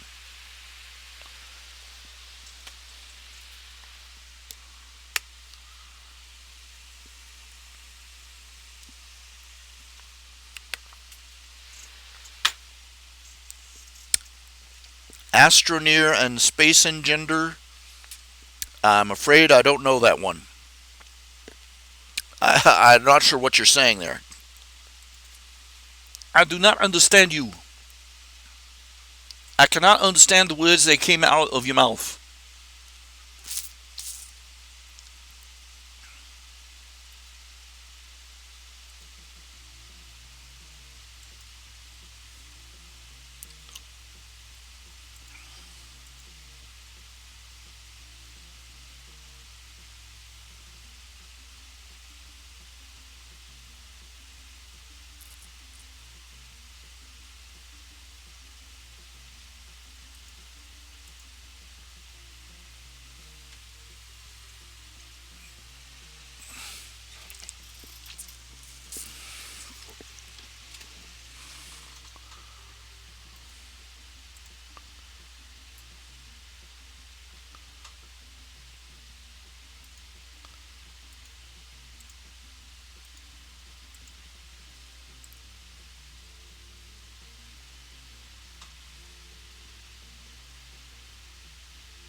Excuse me a minute. I gotta get a little drink of water. But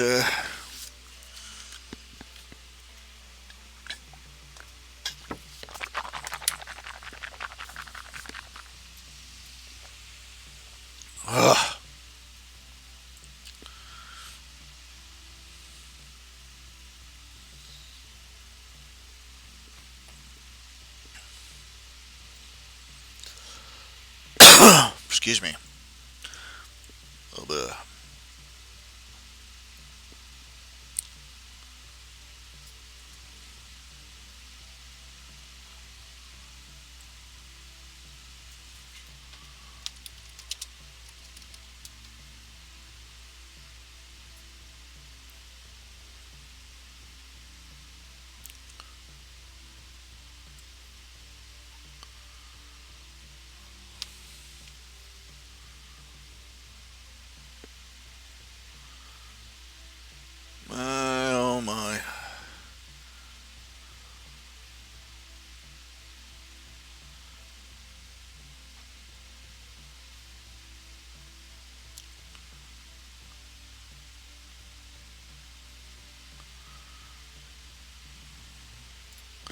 Okay, let's see here. What was it looking for? Is it?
All right, all right, all right, all right. Let's see here.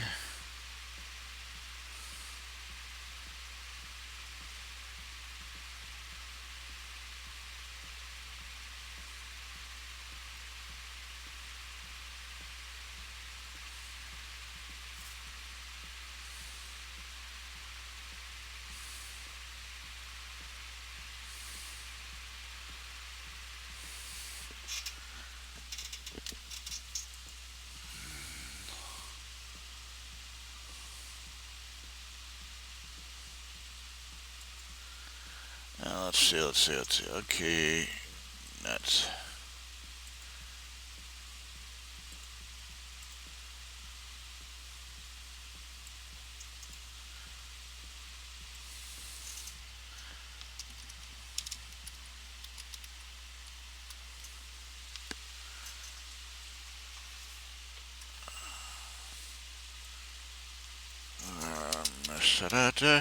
okay. I'm sorry. I just checking something here. Ouch! Freaking ow!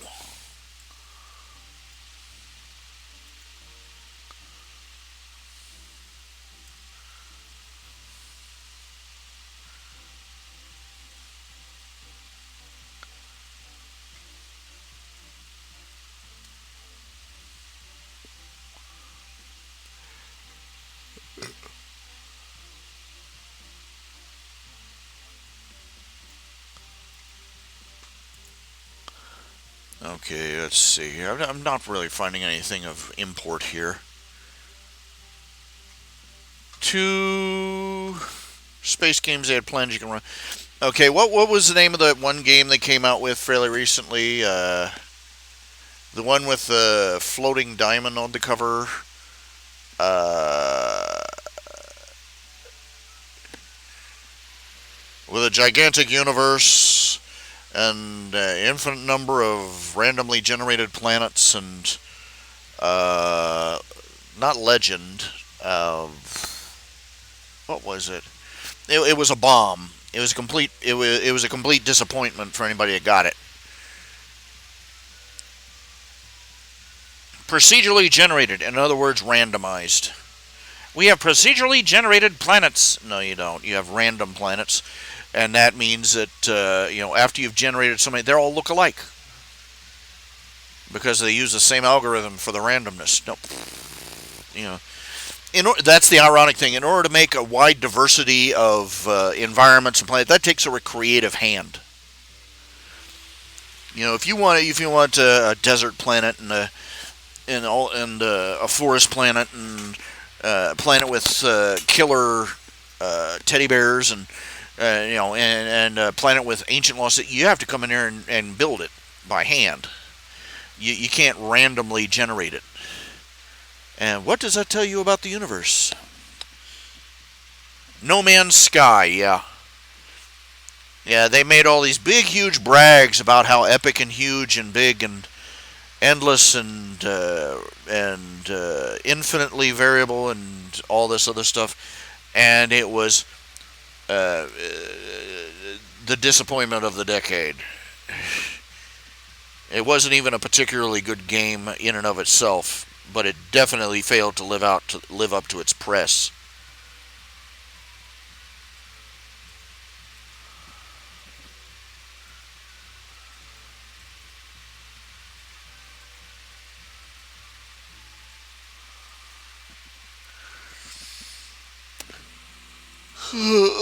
Excuse me.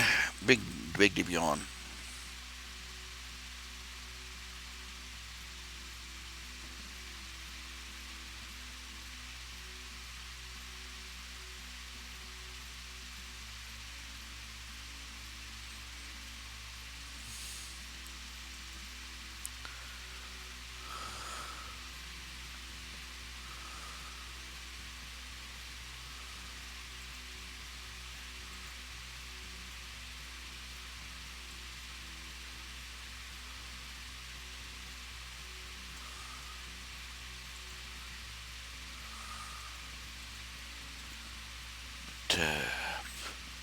I'm drifting here. I'm drifting. Not paying much attention. Not paying attention. That's my problem.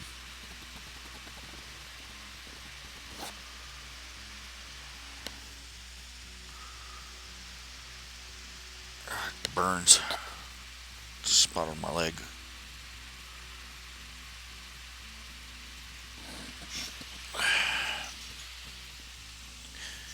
Please. I'm opening up. Open. As always, I keep the floor open.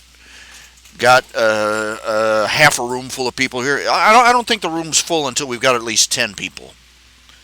If we ever get 10 people, probably gonna have a heart attack.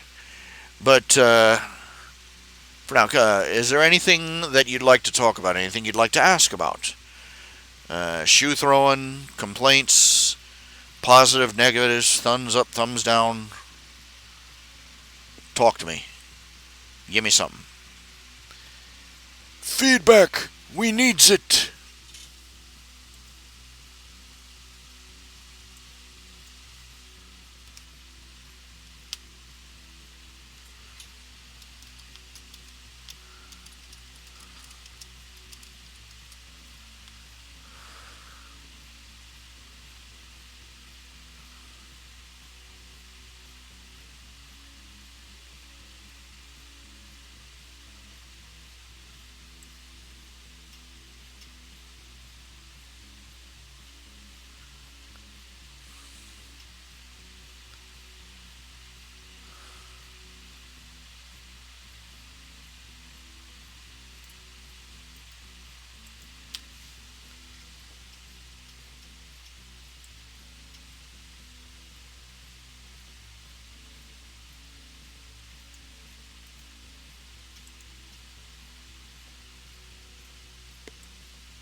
Uh, 10,000 different labels on there. There. Uh, yep. Hashtag Fundy.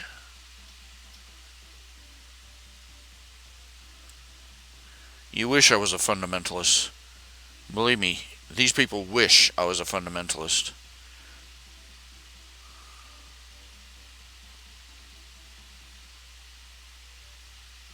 Because a fundamentalist would break their backs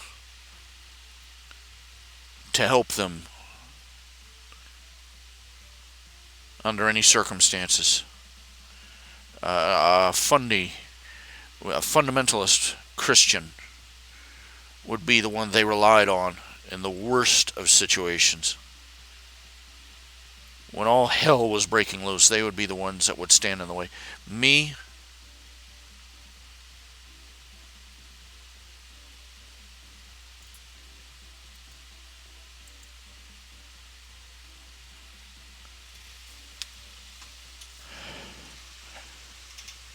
I am such a poor Christian. I would stand there and let them. I would stand there with a bucket of popcorn and watch them immolate themselves.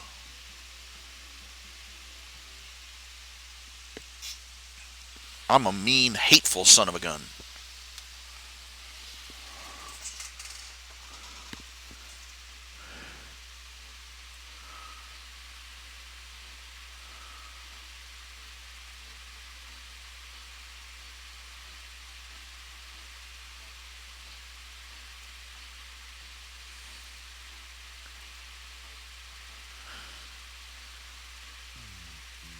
The fundies will be the ones that save them when the balloon goes up and everything starts coming apart at the seams.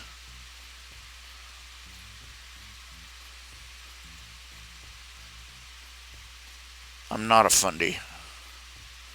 I'm a believer, but I'm a sad example of Christianity. I'm an example of the kind of thing a Christian shouldn't be.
How did I get into My Little Pony? I honestly can't remember. I just kept hearing people talking about, have you watched this episode? Have you watched that episode? And one day I went on YouTube and looked up the first couple episodes. At first I couldn't watch it because I kept expecting it to go into glurge territory, treacly cringe stuff. And it seemed like it was. And there were a couple of ones like, oh, I can't keep watching that. I stop it. And then a little while later, I said, well, let's finish it up. Let's see what the rest of it is. By episode 5, I was hooked.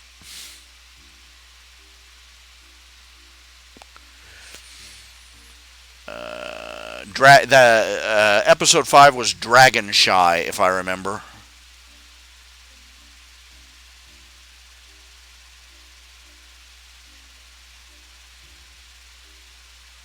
First time I saw Flush, that was, actually the first real. I watched a couple. I can't even remember what their show was called. A couple of guys who did fandom reviews. They did reviews of various anime shows. They did a review of My Little Pony, and I'm like, okay, I've got to see this. I clicked over onto it, and they said, okay, we have to turn in our man cards now. We are fans of this show. And they proceeded to break down the first episode. And that was the whole start of the thing. I used to watch their show regularly too, but then they stopped updating, and now I can't even remember what the name of the show was. Enlightened Otaku, I think, something like that.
Yeah. Sixth season in is before I, finally stop. I still haven't sat down and watched anything past season 6.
I'm sorry. I'm really drifting off, aren't I? I'm really getting distracted. I've basically run out of things to talk about except wine. I really don't want to do that to anybody tonight.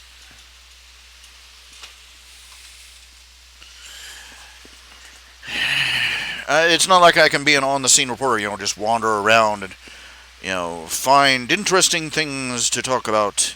No, I have to go on the internet and look them up. And if I'm lucky, I find something that somebody else hasn't copyrighted. But, nope.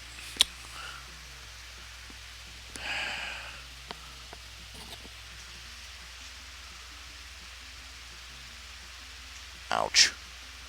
Starting to hurt a little bit. I'm always hurting. It never stops.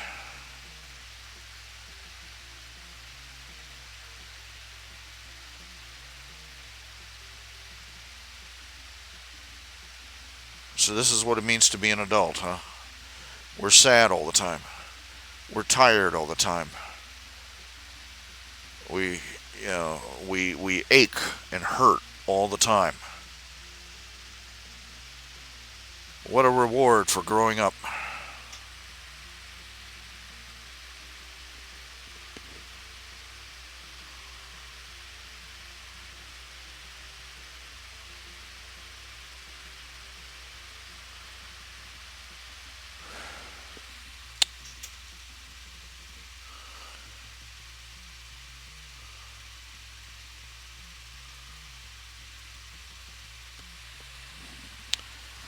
I really can't tell where exactly in the conversation you're coming in there.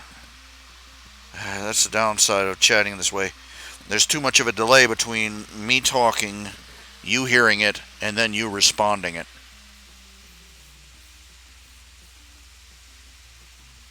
Yeah.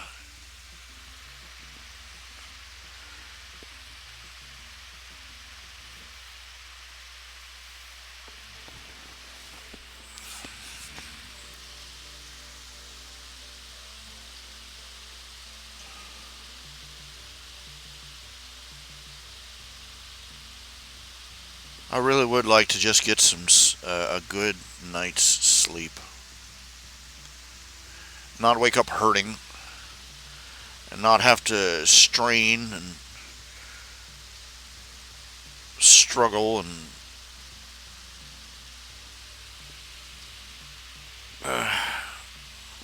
just to lift myself out of bed.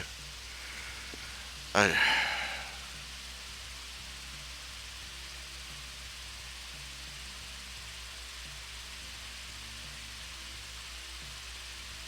I can't even call a cab that can take me to a doctor's office for a visit. There's no cab company here that can transport me.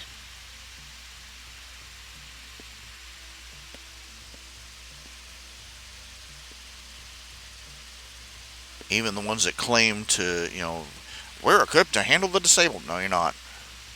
You liars.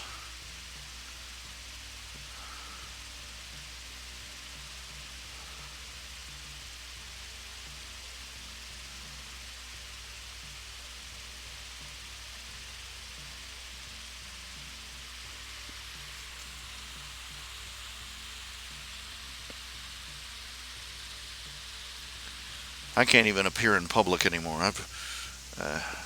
Just I got nothing but just cut off rags to wear.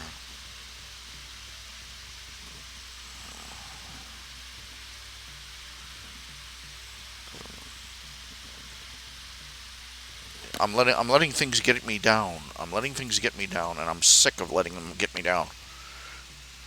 I could stand a little positive news, though.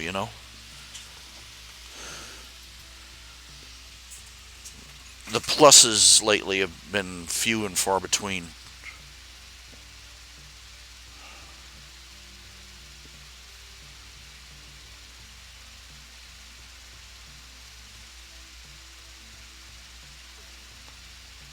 I can't even really say I've been on this alleged diet. I call it the alleged diet because I haven't been counting any calories or anything, and haven't been counting any. I haven't been counting anything. I haven't been counting the carbs or calories or anything. I went through 20 little Yoplait yogurts in 3 days. Just arm. Ate a couple of bowls of pudding. They were mostly sugar free. And yeah, I'm not really.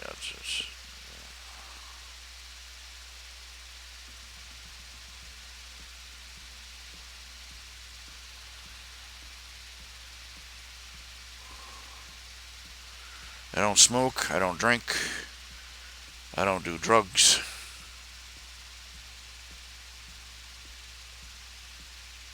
I've never had a sex life.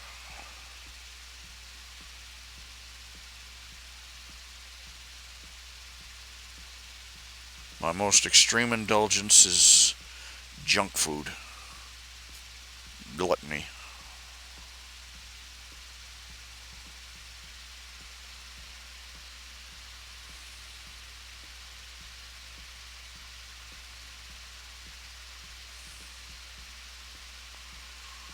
I'm trying to break myself of that, and it's not quite working.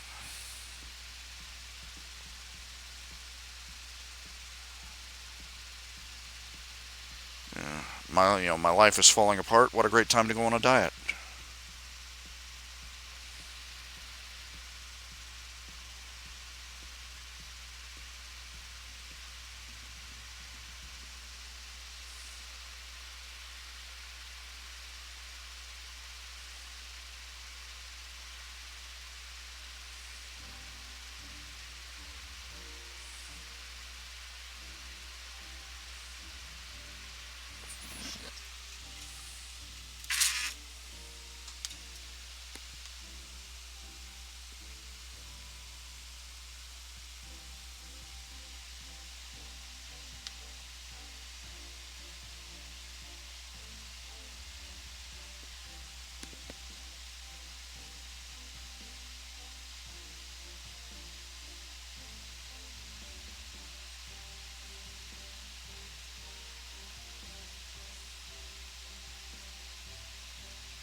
Not coping well.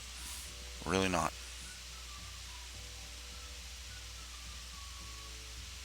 I'm dragging everybody else down with me, and that's no good either.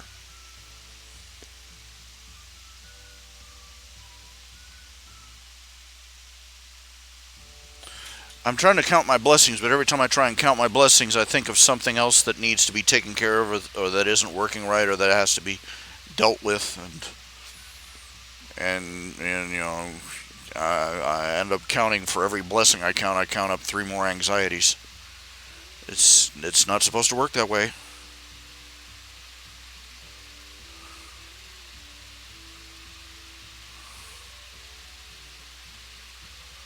It's really not. And then I count the blessings. Oh, I count my blessings. The only thing it does for me is that I suddenly become aware of something else I could lose. This isn't how it's supposed to work. This is not supposed to be the way I think.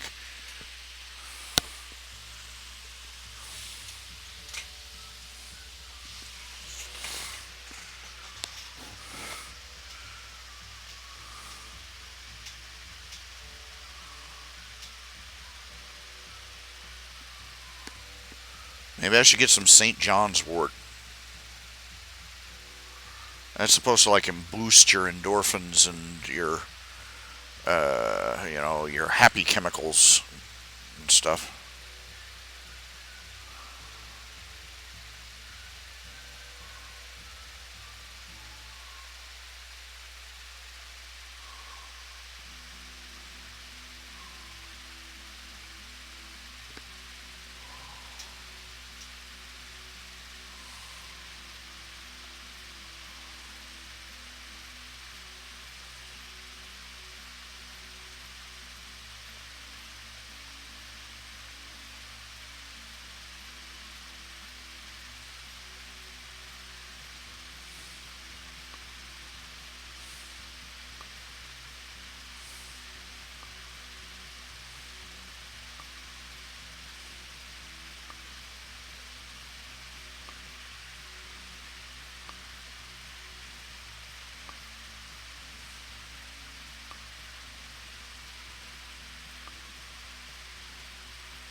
Yeah, man.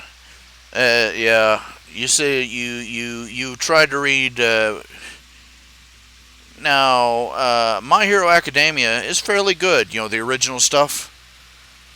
The protagonist does go through a lot of pain, but it's still a very optimistic Compared to other stuff that's coming out about superheroes, My Hero Academia is fairly positive and optimistic in attitude. Worm, on the other hand, yeah, Worm is a fiction you want to read when you're curious about the self-cutting culture, but don't want to do all that bleeding because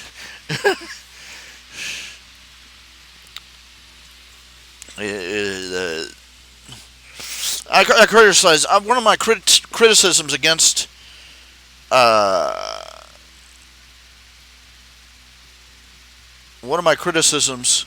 against Wildbow, the author of Worm, is that he seems to have a hostile relationship towards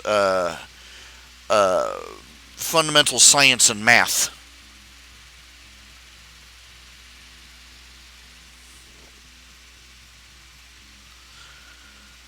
For one thing, he has precognitives that work by making the way the precognitives work in his world is that they make a mental simulation of the entire world and everything in it, and then fast forward it.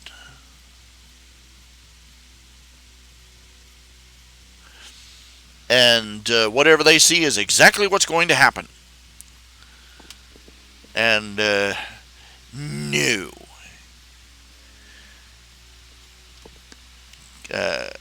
One of the first things that scientists established in the 20th century is that at this half of the 20th century, one of the things that were spit it out in a day or two.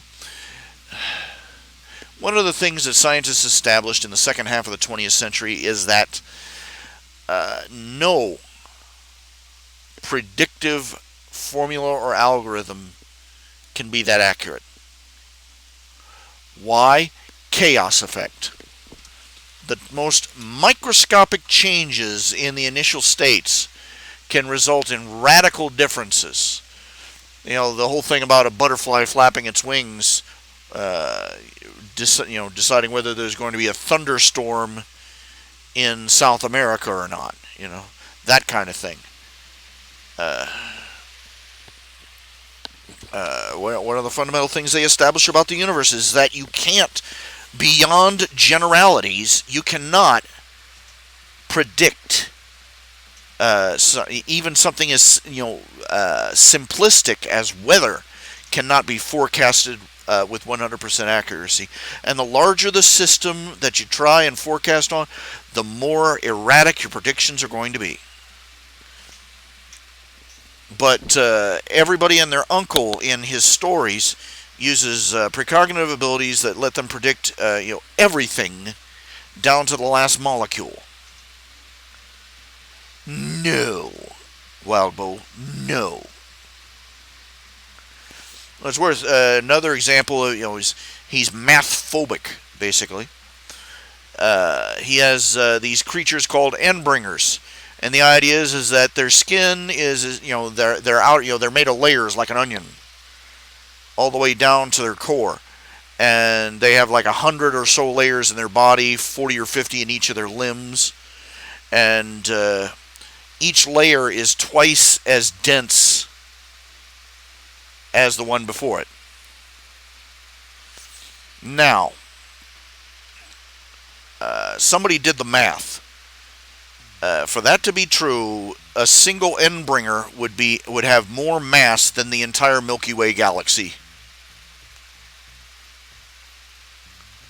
And his reaction to being informed that this is preposterous is to go, "Ooh, isn't it nifty?"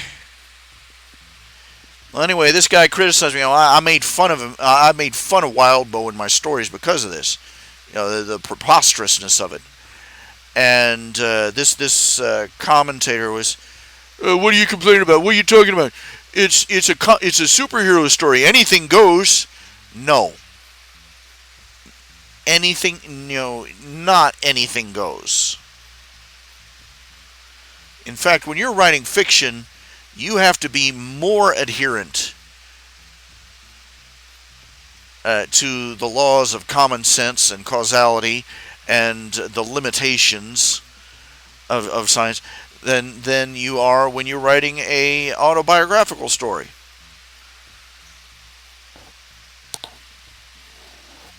No. Wildbow does not get a free pass because he's writing a superhero story.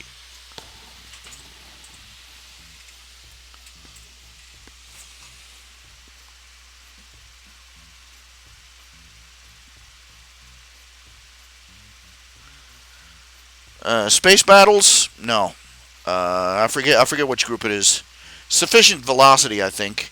But the comment was on Archive of Our Own. I have my stories on Archive of Our Own, and a couple of them on Sufficient Velocity. For the record.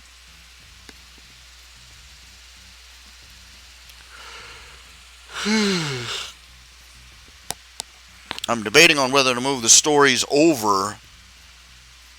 I'm debating on whether to put more of my stories on Sufficient Velocity, just for the increased fun of traffic. More commentators.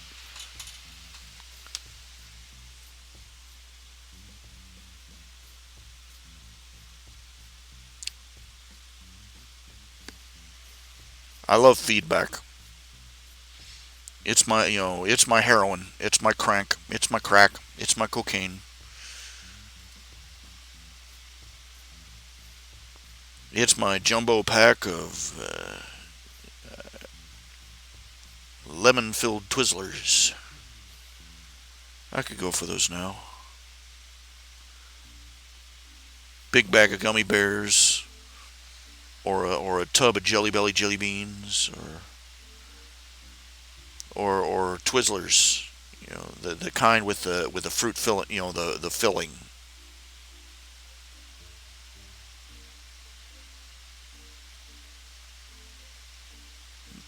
What makes me, I hate being like this, because there was a time if I was in the middle of the night, I decided I had a craving, I'd just go out, get in my van, and run down to the Walmart and hit their grocery section, and come away with, like, some Twizzlers or a pie, or maybe some hot wings, or whatever I wanted. What links do I have to the other ones? Of course, CNN is taking the side of the firebomber. They haven't been on America's side since ever. Okay, I don't know which ones are you wanting to look for? Archive of Our Own?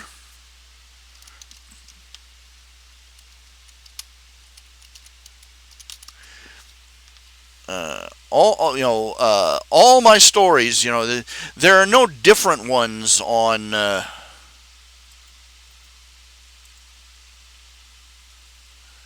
Anything.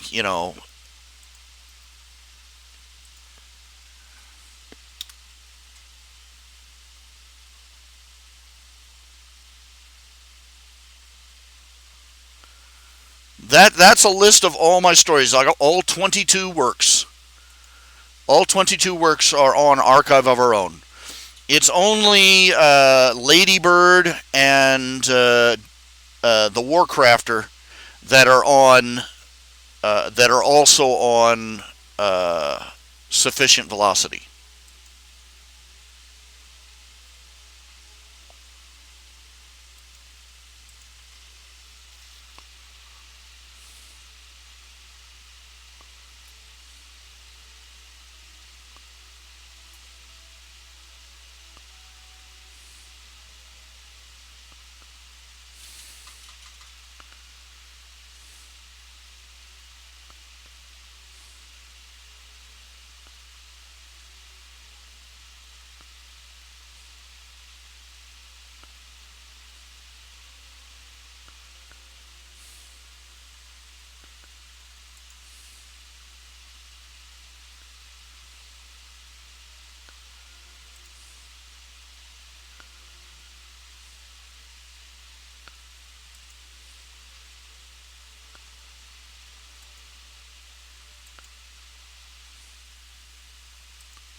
Just go to Archive of Our Own and look for RH Junior.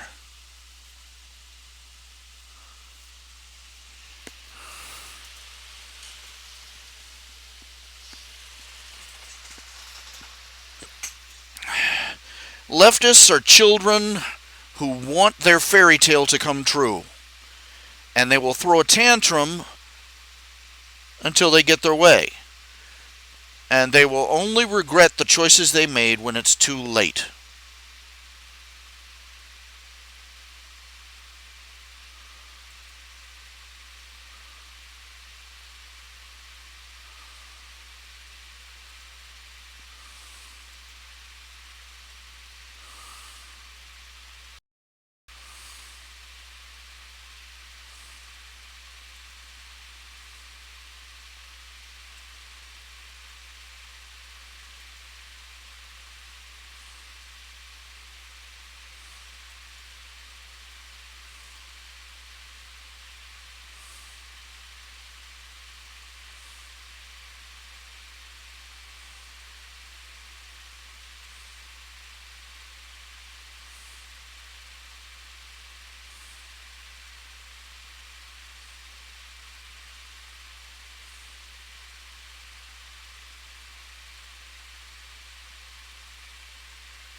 Ah, my.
Yes. Let's see. Uh, we know this. You know this. I know this. It's the ones at the top who are not deluded, who know what's going to happen with their course of action. They believe, for whatever reason, that they are going to come out on top. That despite the fact that they destroy this country, that they are still going to be they're going to be the robber barons ruling over the rest of us. They don't realize that when it all goes down, they're probably going to be up against the wall with the rest of us. But the vast horde below are largely mental and emotional children. You know, they want their cookie, they want their candy, and they want it now. And they don't care that, the consequences. They want to stick their finger in that shiny, pretty light socket as whenever they want.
Okay, I'm checking through some things here.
Let's see. Well, nothing to see from that. Well, what can you, well, no matter what you have, there's always going to be somebody laboring consistently to destroy it. It's one of the truisms of this world. If there's anything remotely good about it, the devil and his minions are going to be working 24/7 to get rid of it. And they'll use their puppets in society to do it for them.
Checking there.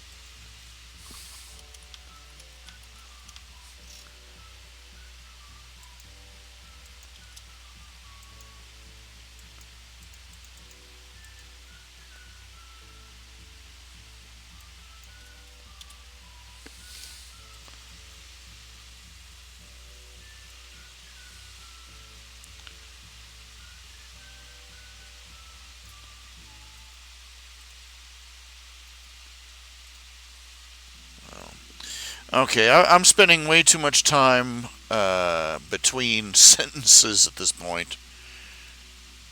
I think I'm going to go ahead and call it a night. Thank you all for watching. If you do feel like contributing to my efforts to keep the lights lit and everything else, I have a PayPal button on my homepage at www.rhjunior.com. I also have links to my Patreon and everything else right there on that page. My comics, my first volume of Tales of the Questor is available on Amazon.com. Just do a Google search, just do an Amazon search for Tales of the Questor. But I will see you all later. Y'all thank you, and you all have a nice day. And have a good night.